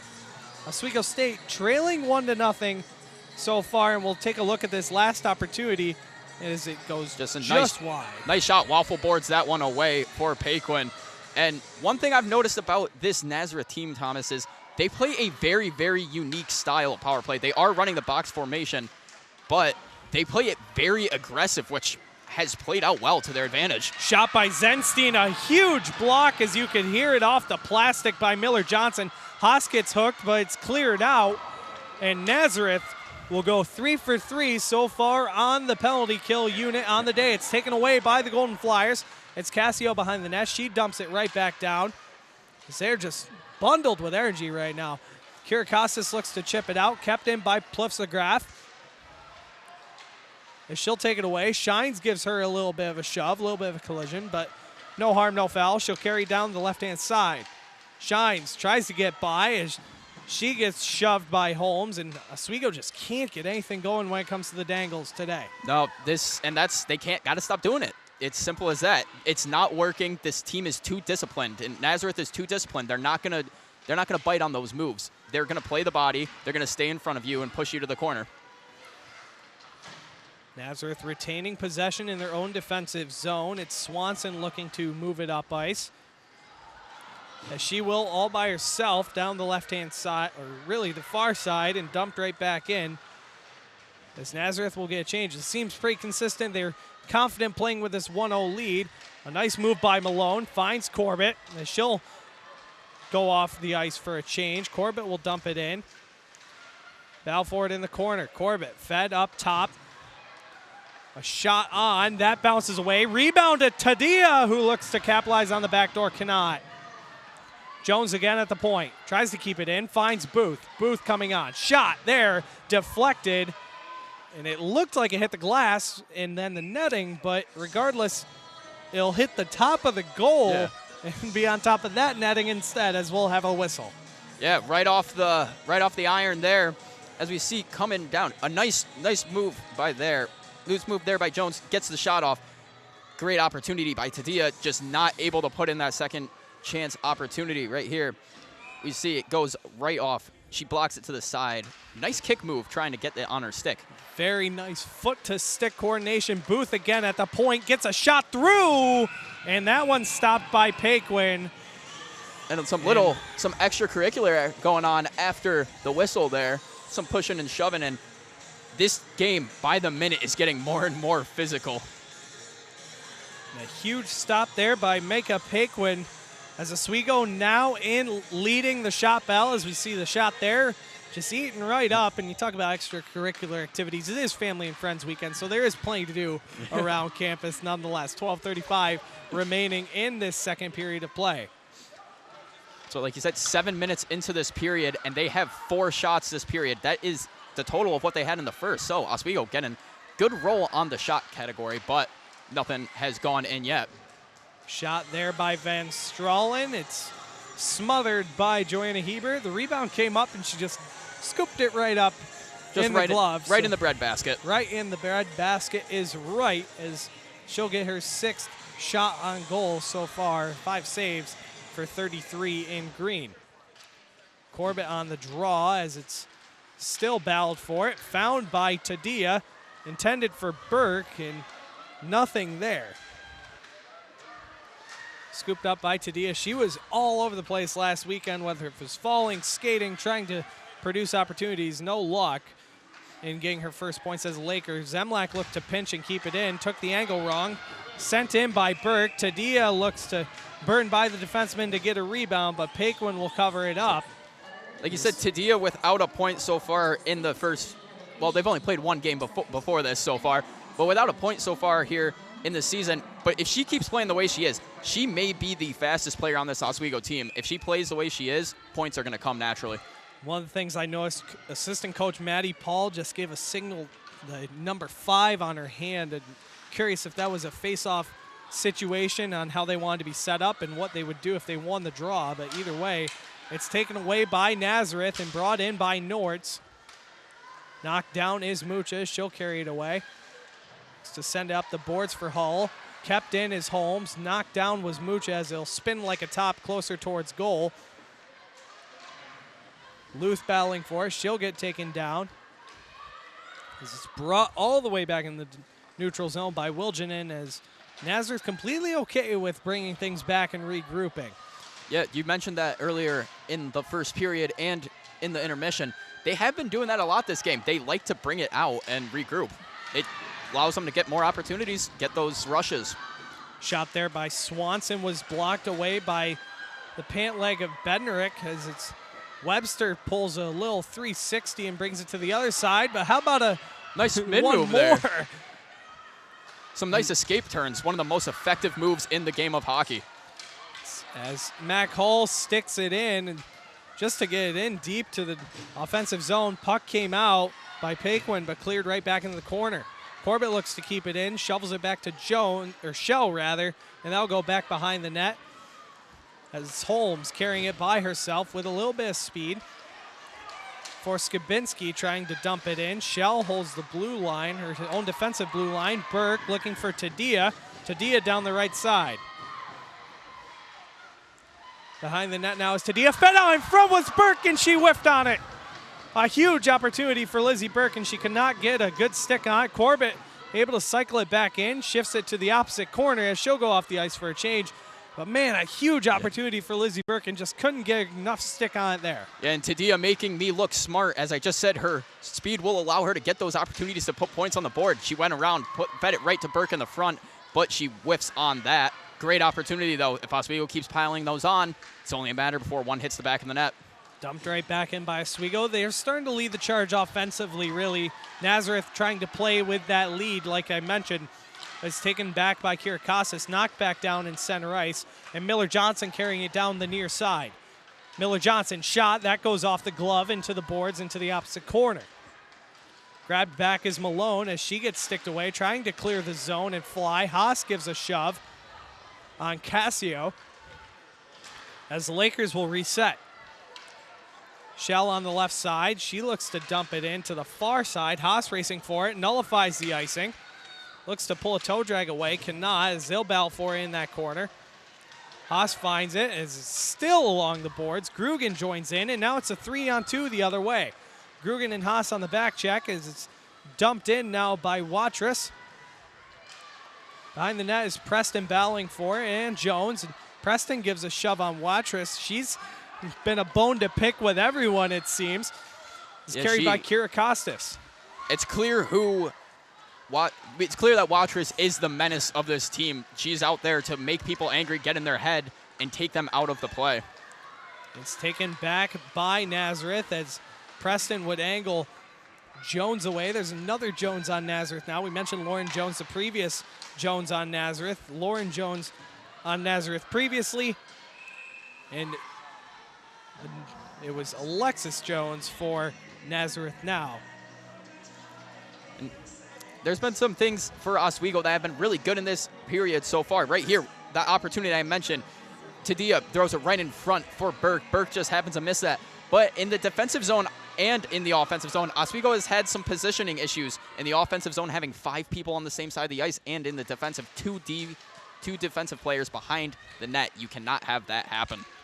Face-off won by the Lakers, recovered by Preston as the forward line for Oswego will fly the zone as Preston will carry it on her own way. Grugan pulls a nice move, looks to get one on goal. Canaz is cleared to the corner by Dupuis. She'll feed it up for Nortz, banks it off the boards. Jones looking to knock it down, but will go down the length of the ice, ran for Hebert, and she will cover it to get a whistle. So Coach Digby will get a change, get some fresh lines out there as we'll see Hudon, Comboy, and it looks like Gates coming out for the Lakers. And this line needs to generate something here early in this shift, try to get some momentum changed, because Oswego has been starting to play better here, but they need that one goal to really change the tide. Hudon without a stick now as she'll recover her stick finally. Webster looks to peel it to the near boards was Gates as she'll knock a player down. Gates battling for it, knocked off the puck. The shot goes wide. That was by Holmes. Hudon looks to find center was Comboy, deflected off a stick. That'll go just to the left of Paquin as she'll knock it down. And Gates, a new face to this Laker team, a transfer from a D1 program, Sacred Heart University. Not the only D1 transfer as Lexi Levi on the bench, the backup goaltender right now for Mark Digby's squad. We didn't see her last weekend. Curious to see if we'll see her today. Not sure, but we'll find out. As a few of the Lakers will get a change, we'll see this line of Hall, Bednarik, and Mucha come back on. Zenstein with the pinch. She'll fake on the bank pass off the boards, and a picked off pass by the Golden Flyers as Zemlak couldn't get anyone, as it'll get dumped in all the way, and there'll be just enough for an icing. Yeah, and we'll have a face-off on the other end of the ice. This puts Oswego in a good position. If they can win it back, try to fire a shot on goal right off the draw. They haven't seen to do that at all whatsoever this game, and that is something that they need to do. If they can win it back to if they can win it back to Shell or Zenstein, that would be a really big play. It's really been a matter of minutes when it comes to looking at how these teams have played. Oswego had a good few minutes, and now Nazareth seems to be on their point of game with their style of play in these last few minutes, generating more of the quality scoring opportunities. Yeah, it's been a very flip-flop game as Oswego here with a rush. Mucha getting off the ice as her glove remains right near the door of where the Nazareth Golden Flyers came out. Zenstein at the point. Zenstein walks, shot there, deflected, and that goes just wide. It looked like Hull got a stick on it, and it was knocked away by Paquin. Corbett looked to fed one out in front, but no one there. A backhand shovel as Oswego will grab possession back. Bednarik looks to bank it off the boards. It's blocked. Coach Digby looking for a too many men call on the ice on Nazareth, but no luck there. Lauren Schell carrying it on the near side. She'll dump it in as she'll get knocked down by Gurley. And this Nazareth team is really just using their size advantage, and it's working out well for them. They're playing physical because Oswego started playing physical. They match the energy. Zenstein for Burke on the opposite side. Burke towards the center, deflection. What a deflection by Corbin, and what a save by Paquin. That was impressive. That was a very impressive deflection by Corbett with the feet. We talk about the foot skills. Wow. The rebound out in front, that's cleared away. Not many times do you see a puck get redirected at near 90 degrees. A shot there by Corbett. That just gets right in the chest. Right in the chest and pretty swallowed up there by Paquin. As we'll see in opportunities here, Oswego just can't get anything, can't catch a break, as this defensive core for Nazareth is just that consistent right now. Great opportunity right there when it went right by the post, and then to end the play, just puts it right in the chest of Paquin. The faceoff is still battling for it right at the dot pretty much, as they'll all still battle for it. Haas grabs the loose puck finally. Booth tries to keep it in. Good play to keep that down. Sends it to the far corner. Kirkostas now Haas with her as well as it's cleared out. Preston looked to keep it in. Kana as it goes down the length of the ice, and that'll be another icing. Nazareth can't get it changed, but I mean, we talk about how well Nazareth has been as a program, and they've only had one coach so far. Chris Bodo, his 6th season as a head coach. His first season, he went 19-5-2 in an inaugural coach at the Nazareth team. He's 7-2-14-5 for this program. So he's made really a name himself in Division III women's hockey, really just constantly growing this program into one of the currently, I can't get words out currently, but currently one of the top teams in the poll, as we mentioned earlier today. I mean, like you said, they've only been a program for about 6 years, and last year going 20-0 in their conference. Miller Johnson down the left side, gets by Booth. A shot there, blocked away to the corner by Hebert. Preston battling for it. Kenzie Malone picks it up. Finds Booth. Booth looks for Kirkostas as it hops right over her stick. It's going, and it won't be an icing regardless, as Oswego gets away with that one to get a change. He'll be carried up ice by the Flyers, dumped right in with Swanson as she'll run right into the linesman on the dump in. Fed up front is Holmes at the point. She keeps it just in. Holmes again. A shot there, deflected, and that goes wide. Luth again looking for Holmes. The pass goes wide. McGrath on the prowl. A nice redirection pass for Luth again. She's sticked away by Zemlak as it'll be cleared away, and Oswego the other way, a 2-on-3. Morgan shines. McGrath joins as a trailer, a shot right on, and it just seems time and time again, another save right in the bird's head of goaltender Micah Paquin. So they're getting shots on net now. That was the problem in the first period. They weren't getting shots. They are getting shots on net now. It doesn't do much good if you're putting it right in the chest every single time.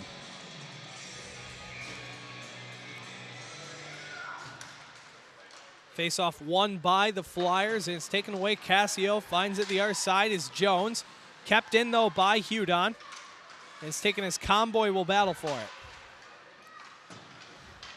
Sent right back around to the strong side was Jones again.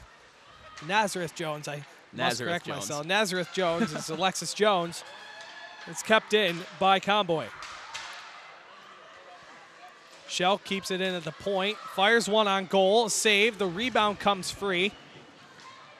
Cassio battling for it. It looks like Hudon in the corner. As the puck comes free into the far side. Comboy racing for it. Kept in is Zenstein. Throws a low shot on goal. The rebound out in front. Kept at the point again. Amanda Zenstein walks. Shot, save. Rebound, score!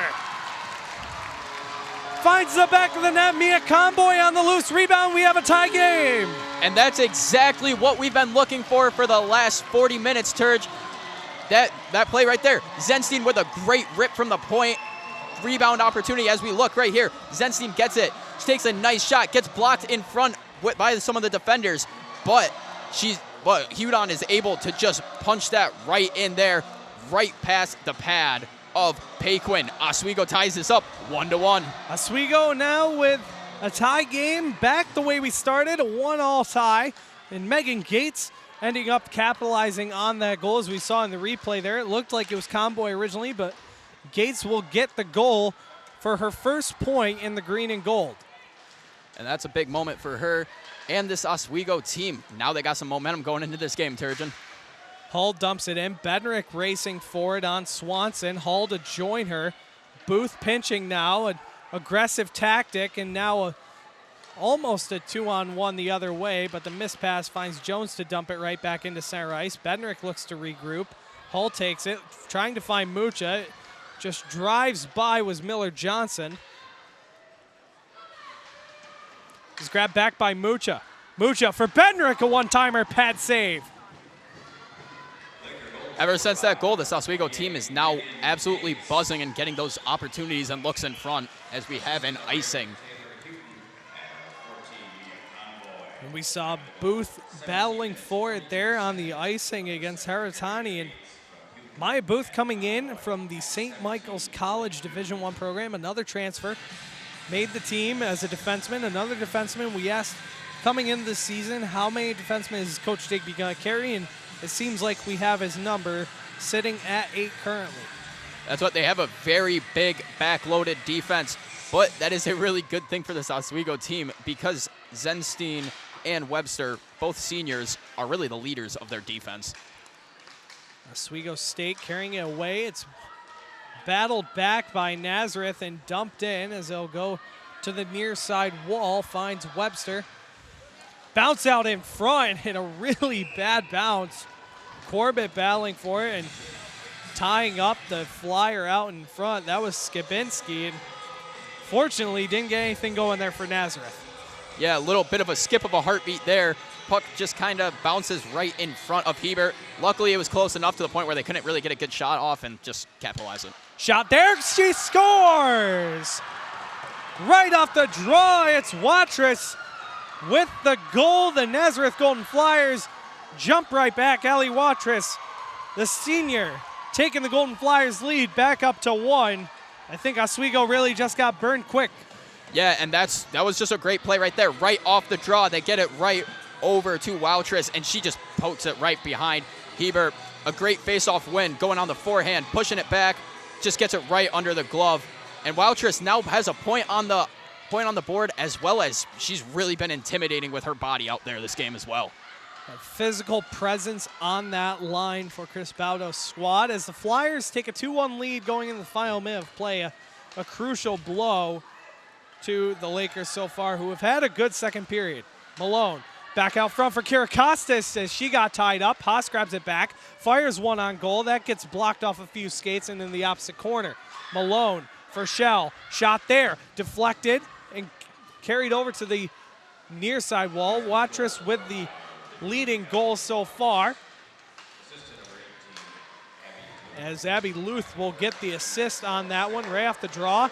15 seconds to go. Haas, a 2-on-1. Ariel Haas, a nice dish to Kira Costas that goes just over the goal. Such a close opportunity for the Lakers. Shell trying to keep it in, and she cannot as it goes out of the zone. Zenstein just slaps it right in. 2 seconds, 1. And the Lakers will go in the third period down 2-1 to Nazareth. But needless to say, they need the turnaround for this third period of play. They had the momentum going. We talked about it. It's really a game of just a few minutes. A different team, it seems, every few minutes. Oswego had their breaks. Nazareth had their breaks. Oswego had a couple opportunities, and then Nazareth right off the draw, getting the lead in that final minute of play. Yeah, and what a last couple of minutes of that period it was. Oswego finally puts one on the board, but then it is instantly answered by Nazareth. But then within the minute after, they come down and they have that. Kyrkostas has that absolutely amazing opportunity, just pokes it a little over the net on Paquin. So it's been a really back and forth game, especially in this later half. Oswego's got to get another one on the scoreboard here, but unfortunately, 70% of their goals last year were scored in the second period. The Lakers definitely need a huge test in this third period of play, trying to get this tie up now as we're going to take a quick break. When we come back, it's going to be the second intermission report with Garrett and the guys over on the perch. We'll be right back.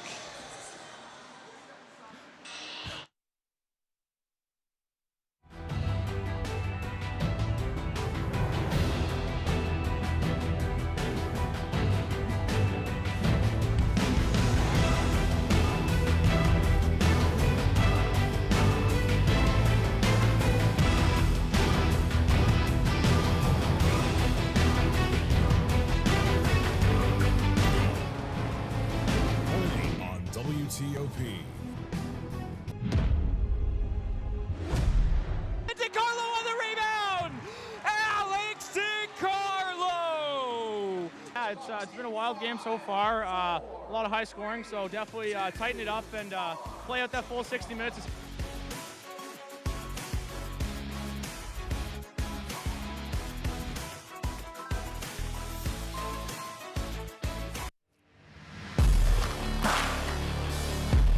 Welcome back to the best show on WTOP 10 out on our own Oswego. Did you hear that Bad Bunny's going to be in Canada over spring break, you know? I heard that one. Drink a cognac. The week. Oh my God.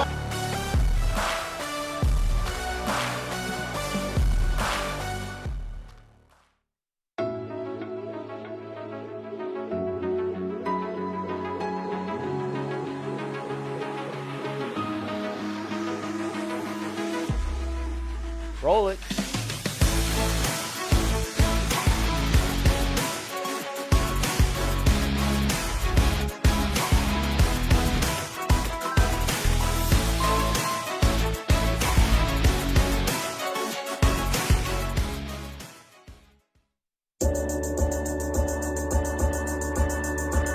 The Kinda Late Show with Chloe and Anna.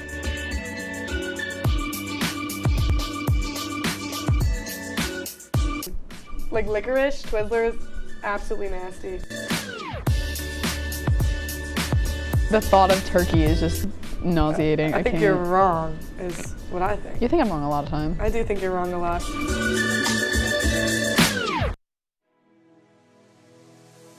Athletics. Aaron, there were 6 big points. This is the one you've been waiting for. This group has never beaten Cortland. Getting started with some men's soccer as the Lakers had 2 conference matchups. For half of the Lakers' goals this entire season. Offense is key. You talked all about scoring goals.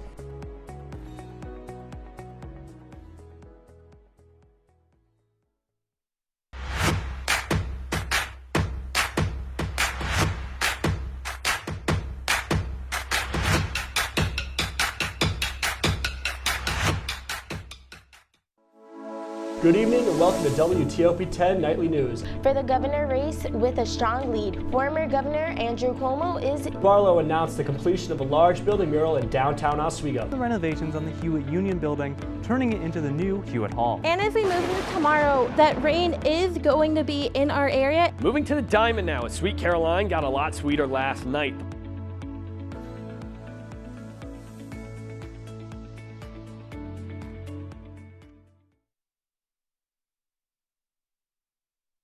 Life's taught me a lot, and I'm ready for more. Well, you're not the typical kind of candidate that I hire, but you are exactly what I'm looking for.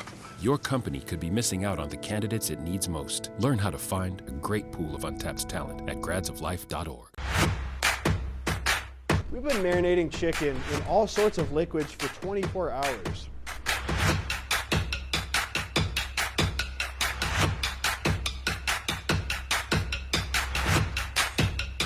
These are vitamins and minerals and things that you need, nutrients.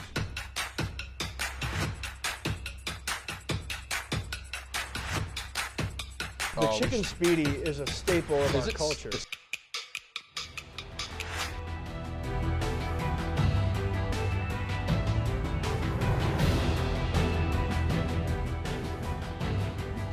Let's have a lapse. The second period is in the books, and after 2 periods, the Golden Flyers lead the Oswego State Lakers by a score of 2-1. I'm Garrett Chan. I'm joined by Alex Brooks and Michael Shetler here with your second intermission report. And guys, thoughts on the second period? Because the difference between the first and second, it was like night and day. Well, it was like night and day, and what I said going into the second period, Garrett, is that Oswego needed to be more aggressive, have more an aggressive approach. Coach Digby ran that into the ground this second half. They were able to get more shots on goal, and Shetler, it's just a matter of the last minutes just trading goals, and now Nazareth's up 2-1. Absolutely. You could tell that Coach Digby made some key adjustments there. The Oswego Lakers performed a lot better in that second period, but nonetheless, with 2:18 left, they let up another costly goal that could have easily been prevented, and that's why they got themselves in a little bit of a pickle here entering the third period. And we'll see what adjustments they can make for the Lakers to come out with a win here today. The story has been basically good offense by the Lakers, but better defense by the Flyers. And speaking of defense, let's take a look at defense from both sides, because so far it has been stellar. Well, you see right here for Oswego, they have just been able to be more stout on defense, just not allowing Nazareth to get any open hole.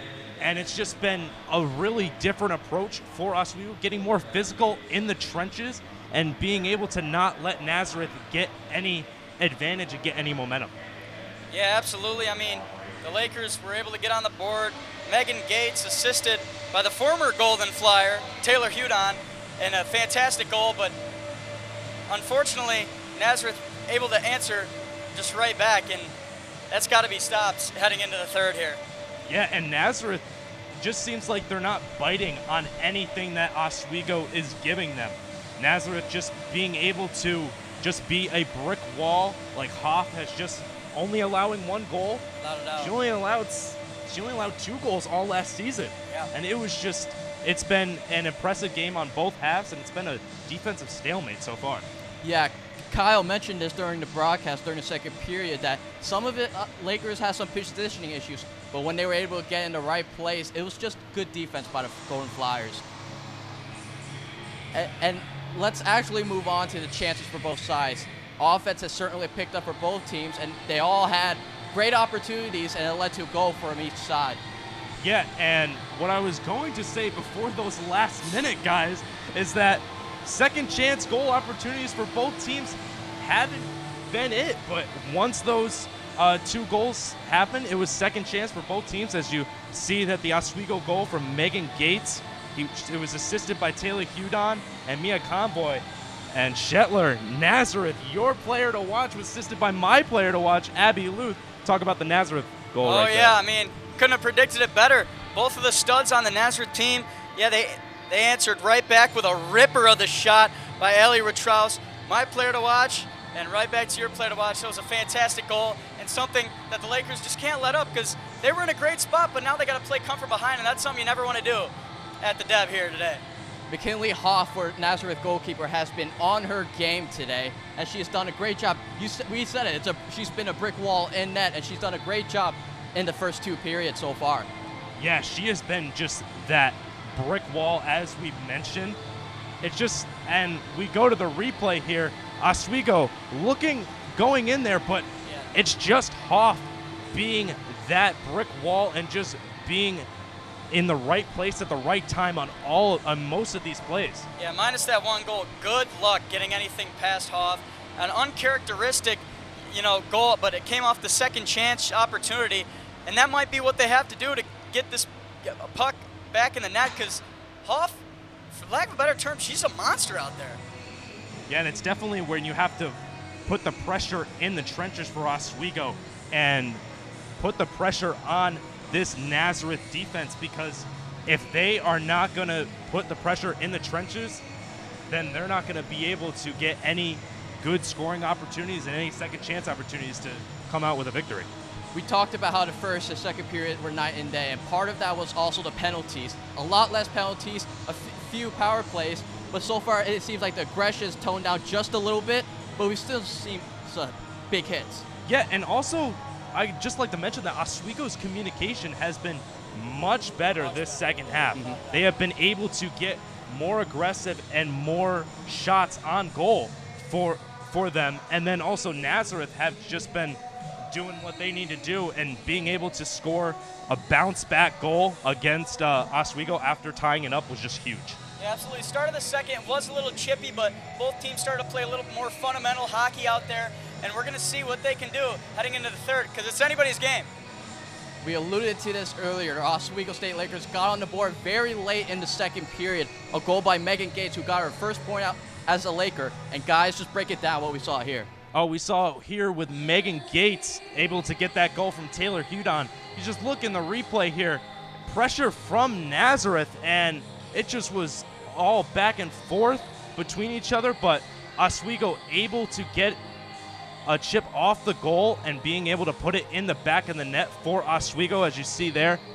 Gets it right in there, and Oswego being able to be in the trenches is something that I like to preach during this whole intermission report, Shetler. Yeah, and I mean, bottom line, if the Lakers want to come out here with a win today, they can't let their foot off the gas. They got to keep going. They showed some signs of development. They showed some signs of improvement in the second, and they got to keep it up. And Digby has got to come up with a game plan because they got to play even better if they look to not only tie the game, but to come out with a win here in the Deb today. And Brooks, really quickly for the Golden Flyers, they've done a great job of responding to that Oswego goal. What do they need to do to hold on to this 1-point lead? They just got to stick to their brand of hockey. That is something that Nazareth has just been doing all this game. They just got to make sure that they don't let Oswego into the trenches and into their scoring zone. And because Hoff getting a little bit of pressure, she's been a brick wall, but she can't, that wall will be breaking down if Oswego will get in the trenches there. Well, that does it for the second intermission report. 20 minutes left in this game as the Lakers trail by a score of 2-1. Thomas Bubba Turgeon, Kyle Spisak will have the third period for you guys after this.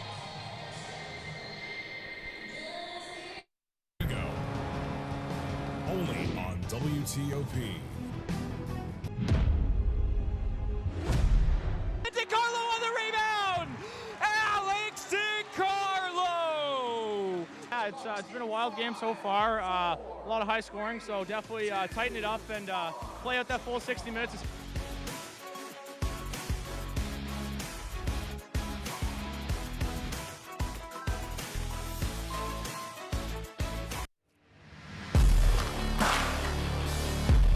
Welcome back to the best show on WTOP 10 out on our own Oswego.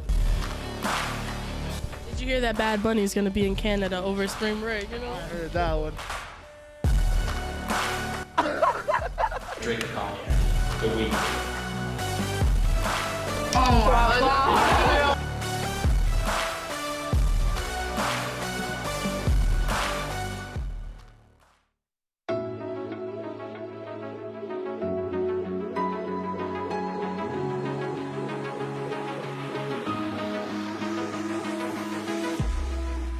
Roll it.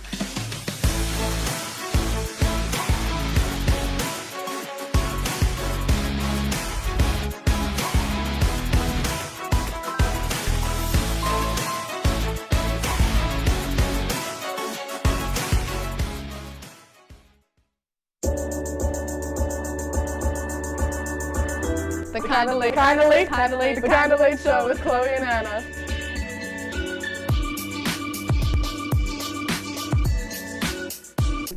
Like licorice, Twizzlers, absolutely nasty. The thought of turkey is just nauseating. I think you're wrong, is what I think. You think I'm wrong a lot of time. I do think you're wrong a lot.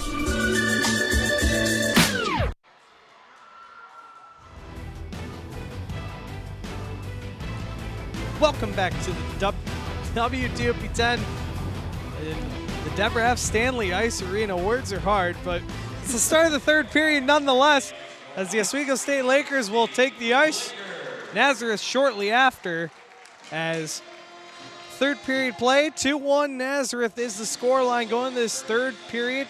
Thomas Turgeon joined by Kyle Spisak, and welcome back to the Steve Levy press box. As this is going to be a close contest. It's going to go down the wire, Kyle. Yeah, it's been back and forth all game, as we can tell by the score. It's 2-1, but really it picked up in the last 5 minutes of that second period.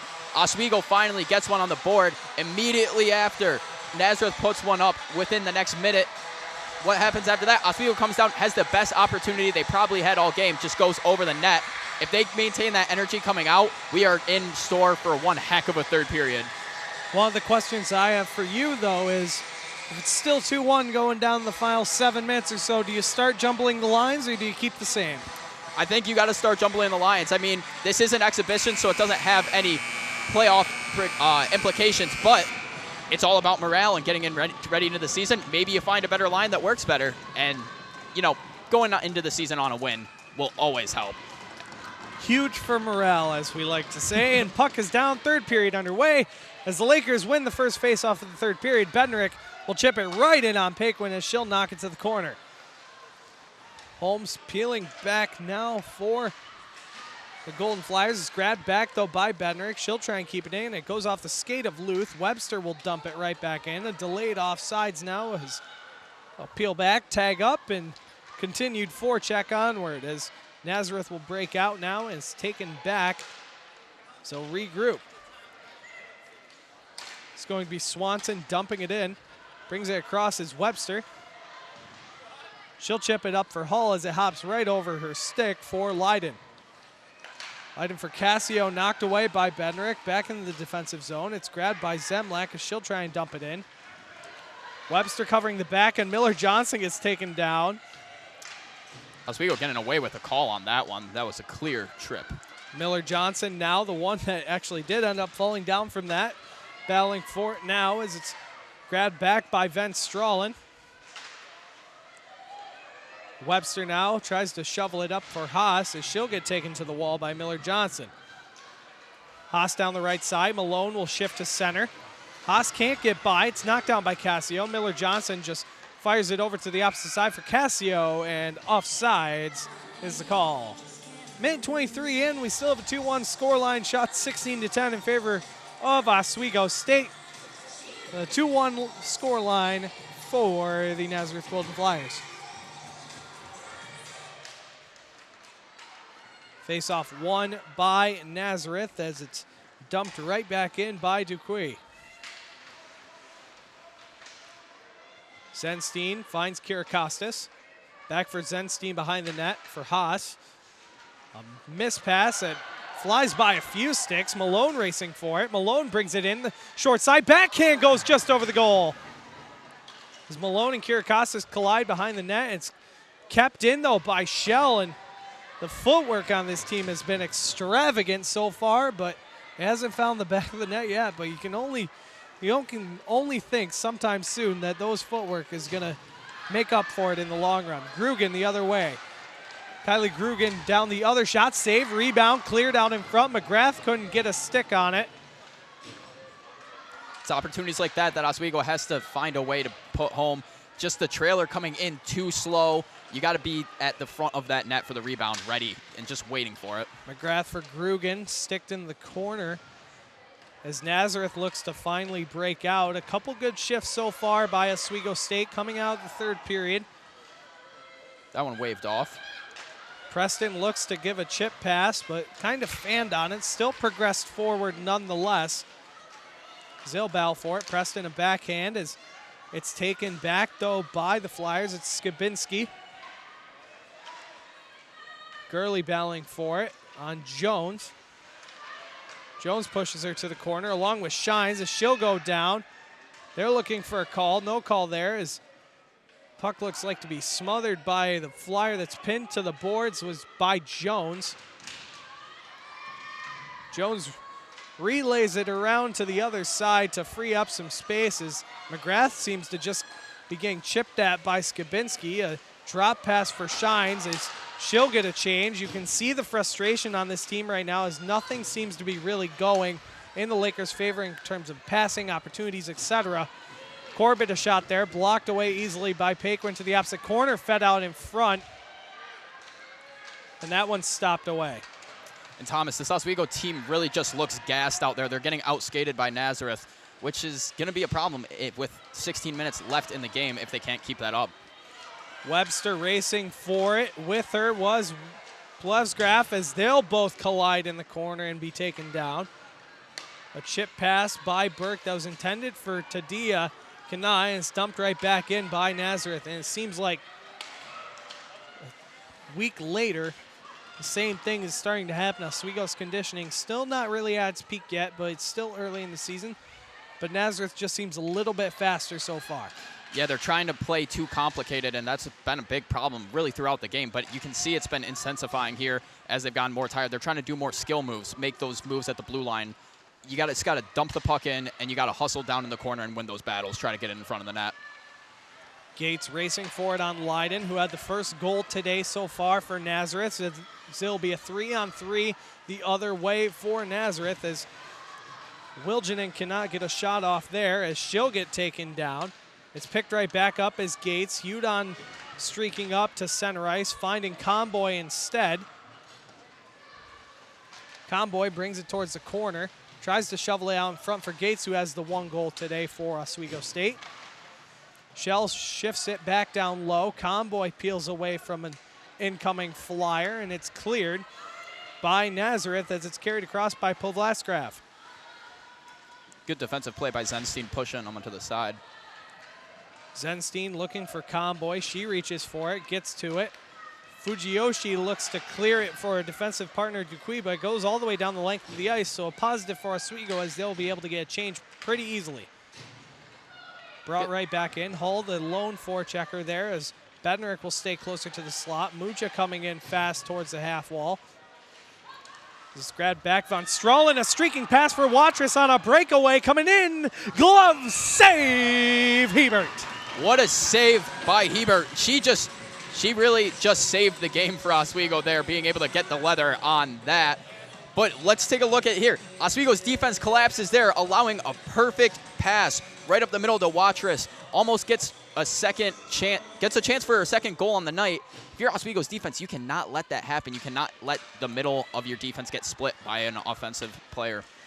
Red hook, line, and sinker was Hebert on Watrous, who already has the leading goal so far, looking for number 2 today, but keeps it a 2-1 game. Mucha looking for Bednarik in the center. It gets through Watrous. Bednarik down the right side. Feeds it for Hull in the center. A deflection goes right off the pad of Paquin.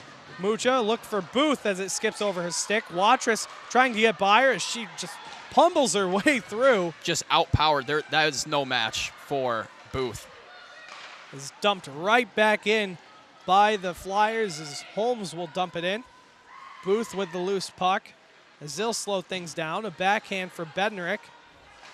Far side pass, look for Hull as it bounces off her stick. Preston now, she can't get by, but Mucha recovers the loose puck and dumps it in as Oswego will get a wholesale change. All 5 coming off as it looked like Bednarik blew a tire and collides right into the front of the Oswego State bench.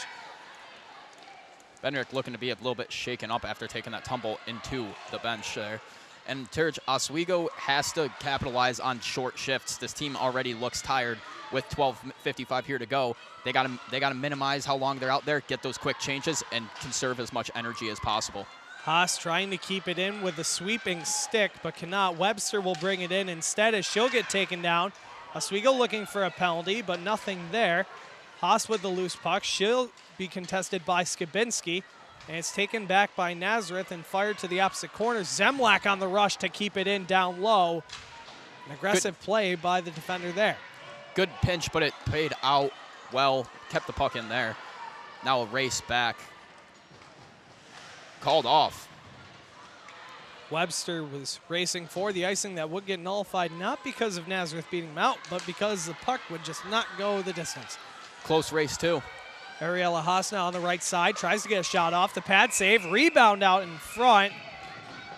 And no rebound there as it would end up getting covered. And Nazareth likes to collapse in towards their goaltender on Paquin, as we'll see the replay here. Haas couldn't get a quality shot there as it came loose out in front, but you see 1, 2, 3, 4 Golden Flyers just chilling right in front of Paquin, making sure nothing gets by her.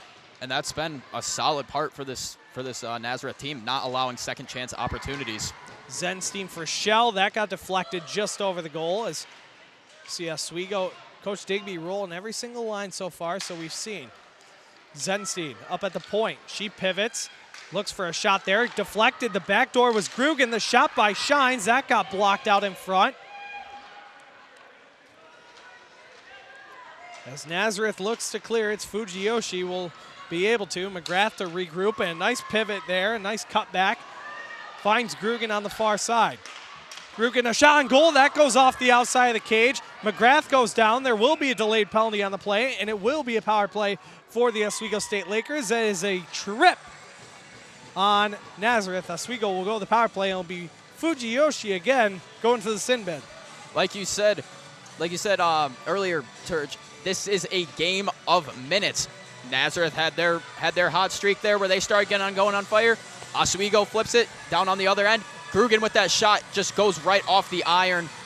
Now they have a power play opportunity, though. Can they win it back and get a shot off?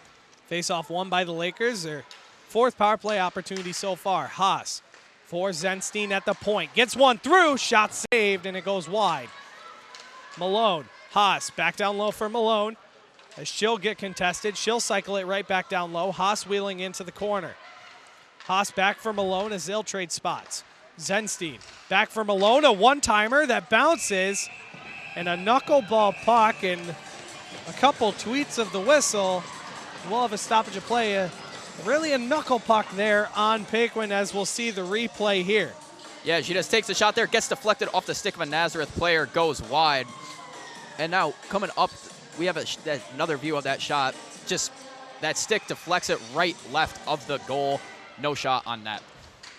Face-off won by Oswego, and it's recovered by, it looks like Malone, as she goes down, loses her stick and gets taken down with it. Frustration now with the special teams as well for Oswego. Haas cuts back, looks to restart things. 1:15 to go in this power play as it Shines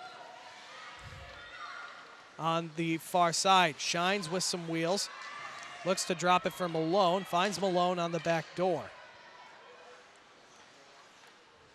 Malone looking for Zenstein. The puck gets deflected by Watrous, who's just been all over the place today for this Nazareth team. Great beats Zenstein on the forecheck, and the miss pass finds the stick of Mac Hall. Mucha with the stick.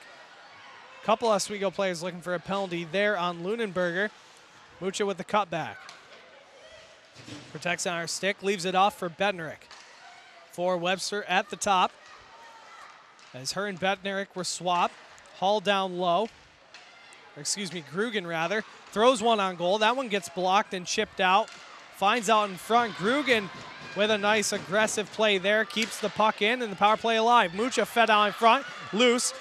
Hull, shoots one wide. Now Oswego's getting a lot of opportunities here, Turge. They're just not getting them on net. Nazareth is collapsing in and not allowing any of the shots get through. They're doing the key for Oswego, blocking shots. Mucha for Webster. A one-timer that goes off the boot of Hull and cleared out, and right in time for Fujiyoshi, who gets by Webster, as the Lakers are now 0 for 4 on the power play, and the puck is covered by Joanna Hebert. Another really rough power play for the Lakers there. They got 1 or 2 shot opportunities. Really, other than that, there wasn't much that came out of that power play. They are moving the puck very well using the umbrella formation, but they are moving the puck too much and killing time. They're spending more time passing the puck than they are getting shots on net and just draining the clock on the power play. Face-off won by Nazareth. It's fed out towards goal, and that gets blocked away. It's Tadia.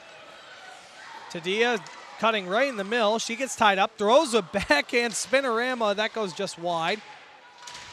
Putting them in the spin cycle there. Very, very nice. But Lauren Jones with it now as it's kicked away, and Nazareth will bring it right back in. Corbett battling for it. Feeds it to open ice, finds Jones. She races for it to try and just get a stick to get it free. Tadia barreling over as Corbett and her create a sandwich of a Nazareth forward there. Another D-to-D pass like we've been talking about all game. That regroup has been really effective for Nazareth. There's 8:23 remaining in this third period of play. Thomas Turgeon and Kyle Spizak with you here on the call, here in the Deb, as Tadia gets taken down. And Nazareth looks to keep it in as Von Strahlen takes it away. All 3 forwards flew the zone already.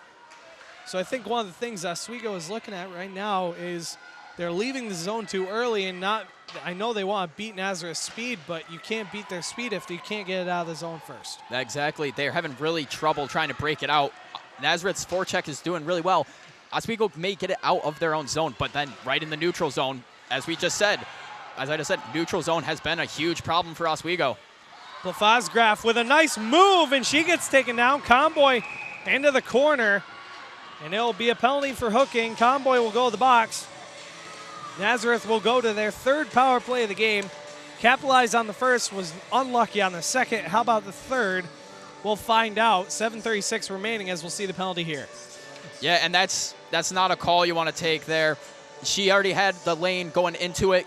Hebert was in position. Kind of an unnecessary hook there, but it was an effort play trying to go back and limit that opportunity. But now this Nazareth power play, which has been proven to be deadly over and over again, they have another chance. You see a lot of people starting to pile in for today's contest, the 104 rivalry. A pretty easy drive. Nazareth Oswego. 7:30 remaining to go in this third period of play. A shot there. That got blocked. Taken by Benrick. It could be a 2-on-2 if they hurry. A 2-on-1 now potentially. Benrick feeding out, and Haase gets deflected by the defenseman and patted away by Paquin, and it'll be a 1-on-1 the other way. Von Strahlen against Zenstein as Benrick was able to back check enough to get there in time to make it a 1-on-2. Great effort by Benrick to get back there and provide support. Nort's there, and it's found up top as Watrous. Back down low for Nort's. For Watrous. A shot there, that goes high and wide. As Benrick just chips it all the way down the length of the ice, knocked down by Paquin, as Oswego will get a change. McGrath and Malone on for the second penalty kill unit. And Watrous has really been the player to watch for this Nazareth team. She has been on fire. Absolute cannon of a shot. And just laying the body whenever she can. Webster, a chop shot there that ended up being a knuckle puck. Goes just wide as this PK unit looking rather productive. McGrath and Malone just constant chaos on this Nazareth power play right now. Yeah, they're using their speed very effectively, just not giving them any time to try to think and move the puck in a smart way. They're just on, the puck's on Nazareth's stick, and Oswego is instantly on them, making them quick decisions. Miller Johnson, a shot there, low and wide. As McGrath will get tied up. It's kept in, though, by Leiden. Zemlak now. Feeds it all the way around the boards. It's kept in by Holmes. Malone to pinch. Pressure there with Zemlak, and that'll be a penalty coming up to the Lakers. So it's going to be back-to-back penalties, it's looking like, as 5-on-3 for 7 seconds, but it'll be Zemlak going to the box. It looks like it'll probably be a body-checking penalty. The refs are actually talking this one over. It did look like it was a little bit from behind, so they're going to talk this one over, see what the call comes out to be. As we see there, she kind of does hit the numbers, but it was a close play, kind of turned into it at the same time. It's up to the judgment of the referees. We don't really have a say in this now, do we? Yeah, Oswego definitely in a challenge so far. They're still discussing it. Comboy's in the box currently, though. It looks like, yeah, they have the wrong players. Zemlak going into the box. Will Comboy come out, though? She will not. That is signaling the signs of a possible major penalty. I wouldn't even say that. It looks like, if I could guess, it might be a 2-minute and a 10-minute misconduct going to Zemlak. The penalty probably, actually, no, excuse me, it might be just a regular 2-minute. Completely disregarded the fact that Comboy originally had the first penalty. So nonetheless, she did have it's going to be a power play for Nazareth. We'll check in just a brief moment. A 5-minute major, it's looking like, is what they're acknowledging. The officials going up to Digby and just holding up the number 5 on their hands. So they will signal that as a hit from behind. So we'll wait for that on the time being. A crucial blow to this Lakers team. A 5-minute major on the play. With 5:43 left in the game to go as well. And now the Lakers are down 5-on-3. It's only for 7 seconds or so. But this Nazareth team, their power play with being as good as it is, if they can win it back, all it takes is 7 seconds for them to bury one. Oswego now, they're 2 for 3, or currently 1 for 2 actually on the penalty kill so far. 5-minute major going to Reyes Zemlak. It's a tough one to handle, especially the timing of the penalty. 5 minutes and 43 seconds as Digby calls in his 3 that he'll start for this brief 7 seconds of penalty killing time on the 5-on-3. It's Haas, Webster, and Zenstein. Von Strahlen on the draw. Flanagan on the left wing, Watrous on the right for Nazareth as it's won by the Golden Flyers. It's going to be Swanson for Fujiyoshi. Swanson, Watrous, shot, deflected, scores! Ali Watrous padding their lead to a 3-1 deficit for the Lakers. And that is goal number 2 for Watrous. She has been on fire. I mentioned it a few minutes ago. I said she has a cannon of a shot, and she shows that off again here as she manages right off the feed here. Gets it over to Watrous. Little bit of a deflection. Can't tell if that was deflected off of a Nazareth player. We'll see here if it was deflected by Von Strahlen. No, It was not. Just It caught goes. the glove of Hebert. Cannot connect properly, and it's a 3-1 lead now for the Golden Flyers. We knew this was going to be a tough contest going in, and it definitely has held its moments for Oswego State, but a 5-minute major they'll continue to run all the way down till it hits 0 on the penalty. Yeah, and like you said, Thomas, that 5-minute major was a really rough thing to take here this late in the game for Oswego, because now Nazareth has a power play for 5 minutes, and they can score as much as they want, and the player is not released from the box. So Oswego really has to tighten up their defense here if they want a chance to make it back in this game. They have 10 more shots than Nazareth does, but they do not have the same amount of goals. So Oswego's got to turn it up here, play tight defense, but also find a way to really facilitate that offense at the same time. We're hearing it now, courtesy of Mark Mirabito, the public address announcer. Official verdict, a 5-minute major hitting from behind on Zemlak. Not a game misconduct, just a major. But just a major at the end of the day is 5 minutes all the way down to the final minute of play. In a 1-goal contest now, a 2-goal contest, courtesy of that penalty. And with the new rule changes in the NCAA, they do have new rules regarding 2 majors from hitting from behind and head contact. As Nazareth will reset their power play. They've had 2 power play goals already today. As Bednarek finds Haas, as the back checker was Leiden, who had the original goal to open up today's contest for Nazareth, as Bednarek gets taken all the way to the wall by Von Strahlen. She's battling for it, as Nazareth will carry things out to center ice. Leiden chips it in, finds Webster, the loose puck, as she'll get by 1 defender, 2 defenders, and chip it out to center ice. McGrath swings at it, cannot, and she'll just whirl it right in. Malone quick on the forecheck on Fujiyoshi. Good play by McGrath, not giving up on that one, being able to get it down in the zone, take a little bit of pressure off of Hebert. Ashlyn McGrath on the forecheck while Malone stays back in this penalty kill scenario for Nazareth. It seems they just want to run the clock out right now as Flanagan carries it down the left side. Jones pushes her outside, is drawn back for Fujiyoshi. Shot there, Von Strahlen save, rebound by Flanagan, and cleared out by Oswego. A close opportunity for Nazareth there. Nazareth moving up the ice now with a little bit of speed. Taken back is Watrous as she's going with a head of speed. She's just been a wrecking ball for this team, putting pucks in and just irritating people left and right. This is Fujiyoshi behind the net. Back up top for Swanson, dumped right back in.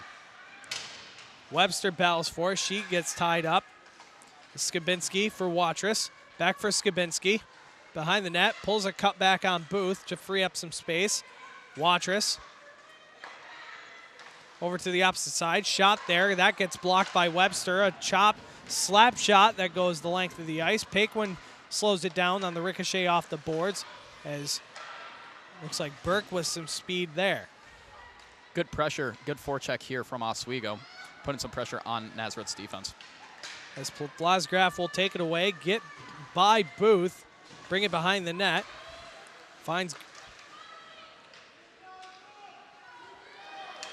Wilginen, actually. Good puck movement from Nazareth, really using the cycle to their advantage. Over to the far side. Back up top is Wilginen for Holmes. The back door, a shot there, saved by Hebert. On the shot by Leiden, who was looking for her second. 1:57 to go in the third period of play. 1:14 to go in the penalty to Ray Zemlak. And what a passing clinic that was right there. Some good opportunities for Nazareth. Hebert comes up big, making some huge stops there. But this passing their passing has been so phenomenal all game. They're just, every pass is tape to tape. And if they are leading it, they lead it perfectly. They know where each other are going to be, when they are going to be. Like Wayne Gretzky said, you don't play where the puck is, you play where the puck is going to be. A wise man once said that. He was kind of the great one, I guess. But Maybe. But nonetheless, Nazareth wins the face-off as they'll recuperate and reset up for the power play opportunity. 55 seconds remaining in that power play. This is Holmes on the point. Active stick now on Hudon. Conboy there. Shot on by Holmes, and it's saved by Heber, who's made a few quality stops so far this period. Yeah, she had a few really good stops there, a few good glove saves. And right here we can see shot coming from the top of the point, goes right into her chest. Good positioning from Heber as we get this angle from behind the net. But able to glove that one actually and not into her chest. Way to see that, and good job for the defense clearing out the front of the net. Oswego State taking things into their own hands really and struggling to find the back of the net today. They were able to get 5. A one-timer out in front was Flanagan. She whiffed on it. Bednarek tries to get it out as Von Strahlen and her battle for it. Cassio drops it back. They'll cycle and just reset. 1:05 remaining in this third period of play here on WTOP 10. We're a couple hours away from the men's contest as well, as they'll be in action here in the Deb in just a couple hours against Carleton Place. Jared Wakefield and Kyle, you'll be on the call. I will be. You will be. You'll be talking some hockey for a few hours. Nonetheless. Yeah. Triple duty today. Triple duty. Ariella Haas now on the prowl. Bednarek cycles it right back down low for Haas. They'll return to full strength. Out in front was a streaking Malone. Can't get a stick on it there. Swatras carries it out. Dumped right back in, though, by the Lakers. Malone, a creative stick there. That was a good play by Cassio to be able to pinch her off there, take away that lane to get to the puck. Mark Digby pulled the goalie. Joanna Heber at the bench now. Mucha down in the corner. Loses possession of it as the puck goes free. It's Cassio, a backhander. As Leuenberger can't clear it, Hull will dump it right back in the corner. 9 seconds to go here in the final period. As Malone has it, fires one on goal, saved and blocked away. The rebound now in front. One-timer by Malone on a spinning puck. And that will go wide. The horn will sound. And Oswego will go 0-2 in exhibition play. It won't matter for the record. But a lot of positives to take away from this contest. Yeah, there are a lot of good things you can take away from this. They had some good goal-scoring opportunities down there. Their puck movement down low was pretty good, especially when moving it up to the point. They really utilized their defense well in the offensive zone. They just have to be able to get more shots on net, and they got to make sure that they always have a forward camped out right in front of that net for rebound opportunities. They had a lot of positives to take away. I think one of the things that they will be looking to improve upon going into next week against Adrian is special teams, a struggle, and taking a major penalty at the end definitely hurt. Nazareth going 2 for 4 on the power play today. But from Kyle Spizak, I'm Thomas Turgeon. The final score, Nazareth 3, Oswego State 1. When we come back, it'll be the guys back up on the perch. Garrett Chan, Alex Brooks, Michael Shetler, and the postgame report coming up after the break. Only on WTOP. DiCarlo on the rebound! Alex DiCarlo! Yeah, it's been a wild game so far. A lot of high scoring, so definitely tighten it up and play out that full 60 minutes.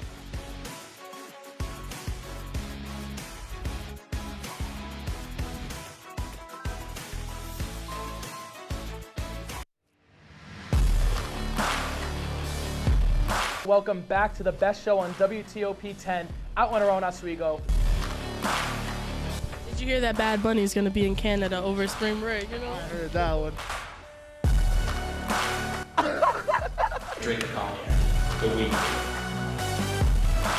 Oh my God.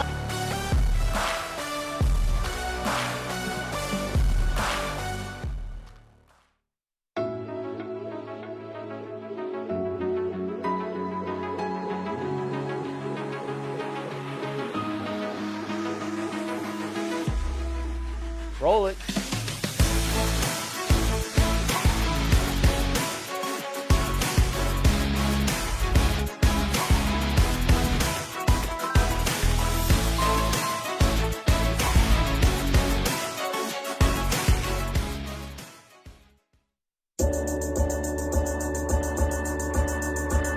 The Kinda Late Show with Chloe and Anna.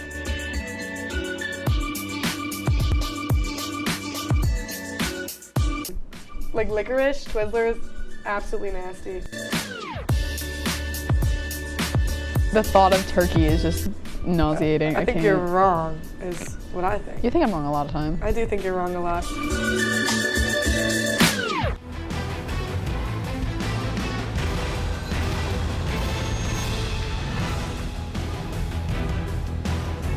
Welcome back to WTOP 10. A final score, the Nazareth Golden Flyers 3 and the Oswego State Lakers 1. Preseason action for the Lakers conclude. I'm Garrett Chen. I'm joined up here on the perch with these fine gentlemen here, Alex Brooks and Michael Shetler. And before we get into any of the analysis, Michael Shetler is a genius. Yes, you are. He not only got the right score here. prediction right, he also his player to watch had a fantastic game. But with all that, let's move on to the goals. A lot of offense in the second period, and then the third period, Nazareth put it out of reach. Yeah, and starting off with the first period with Ivy Leiden getting her third goal on Nazareth's career. She was just able to get a power play goal off the end boards, and she was just in the right place at the right time and a good advantage point for Ivy Leiden. And we go to the replay here. As I mentioned, it was off the boards, and she was just able to get in the right place in the right time. And then we go over to Oswego's goal with Megan Gates, and it was assisted by Taylor Hudon and Mia Convoy to tie it back up. But then, Shetler, it was Ali Watrous. 2 straight goals. Tell me about it. Not to toot my own horn, predictions correct, and my player to watch, the undoubted MVP of this contest. First off with a ripper of a shot there, right past the Lakers goalie, and she wasn't done there. Bang, shooting it right in, got right over the helmet. 2 goals for Watrous, an incredible performance. And honestly, Lakers, couple miscues, couple penalties, just couldn't get it done here today in the depth. Right. Yeah, it was certainly the Ali Watrous game, but this game was also defined by penalties. A lot of penalties from both sides. The Lakers 0 for 4 on the power play, but for the Golden Flyers, they took advantage. 2 of their goals were on the power play. Yeah, 2 of the goals were on the power play. As you mentioned, they were 0 for 4 in the game for Oswego for the power play opportunities, but that just meant that Nazareth was 4 for 4 on the penalty kill. So that's something that Nazareth can take into their season, and then Oswego just needs to improve on the power play opportunities. It was a very chippy game back and forth, but it just seemed like Nazareth had the upper hand. Yeah, I think throughout the whole contest, I mean, the Lakers showed signs of life, but honestly, it was a Golden Flyers game all in all. They played tremendous, and, no discredit to the Lakers, and it's another learning experience heading into their next contest. Yeah, let's get your final thoughts on the game, because we talked about in the second intermission report that first and second period was night and day, but the third period, especially toward the latter part, it was just defined by the 5-minute major. Exactly, and Oswego's offense needs more communication. Yeah. It really needs more communication, especially in those scoring opportunities. There was a lot of chippiness and a lot of miscommunication between both teams, but it feels like if Mark Digby can take anything from this game, is that the defense stepped up. They didn't allow 9 goals against for Nazareth. They were able to improve the puck movement each period, and it was just something that Oswego needs to improve on. Absolutely. I mean, a great learning experience. Like I said, they showed signs of improvement heading into the next contest. But in the wise words of Andy Bernard, a.k.a. Nard Dog, it is closing time here in the Deb. That's right. Lakers finished the preseason 0-2, but preseason doesn't matter. But the attention shifts now to the season opener next Friday and Saturday. A Friday-Saturday doubleheader, I might add, against the Adrian College Bulldogs. So, guys, what do the Lakers need to do? There's a lot they can take away from the first 2 preseason games, but what must they do next Friday and Saturday? Well, what they need to do is play up to their competition. That is something that they need to take advantage of. And they also need to improve on the power play. When you get in the season and you're 0 for 4 in the exhibition, I get it. It's preseason. It doesn't really matter for the standings, but for morale, you gotta improve the power play opportunities and just be very content on defense. Absolutely, the power play, undoubtedly, they got to capitalize. They had a lot of opportunities, a lot of chances to score, and at the end of the day, they just couldn't get it done. They had this game should have been a higher scoring affair, but Lakers just couldn't capitalize on opportunities, and they got to fix that heading into their season opener next week. As an ode to Kyle Spizak, talked about aggression, possession. We'll try to see if the Lakers can do more of that when the regular season starts. But our coverage of Laker hockey does not end here. Tonight at 7 p.m., the Lakers men's hockey team will also play their second and final exhibition game against Carleton Place, with the pregame show going live at 6:30 with Jacob Bradley, Chris Brewster, Anthony Del Tufo, and Kyle Spizak joining Jerry Wakefield on the call. But for now, that does it for us here on the perch. Once again, the final score, the Golden Flyers 3 and the Oswego State Lakers 1. For our producer, Thomas Talarino, Jacob Bradley, and the entire crew that made this game possible, we say so long and enjoy the rest of your Saturday. We the ones! We the ones!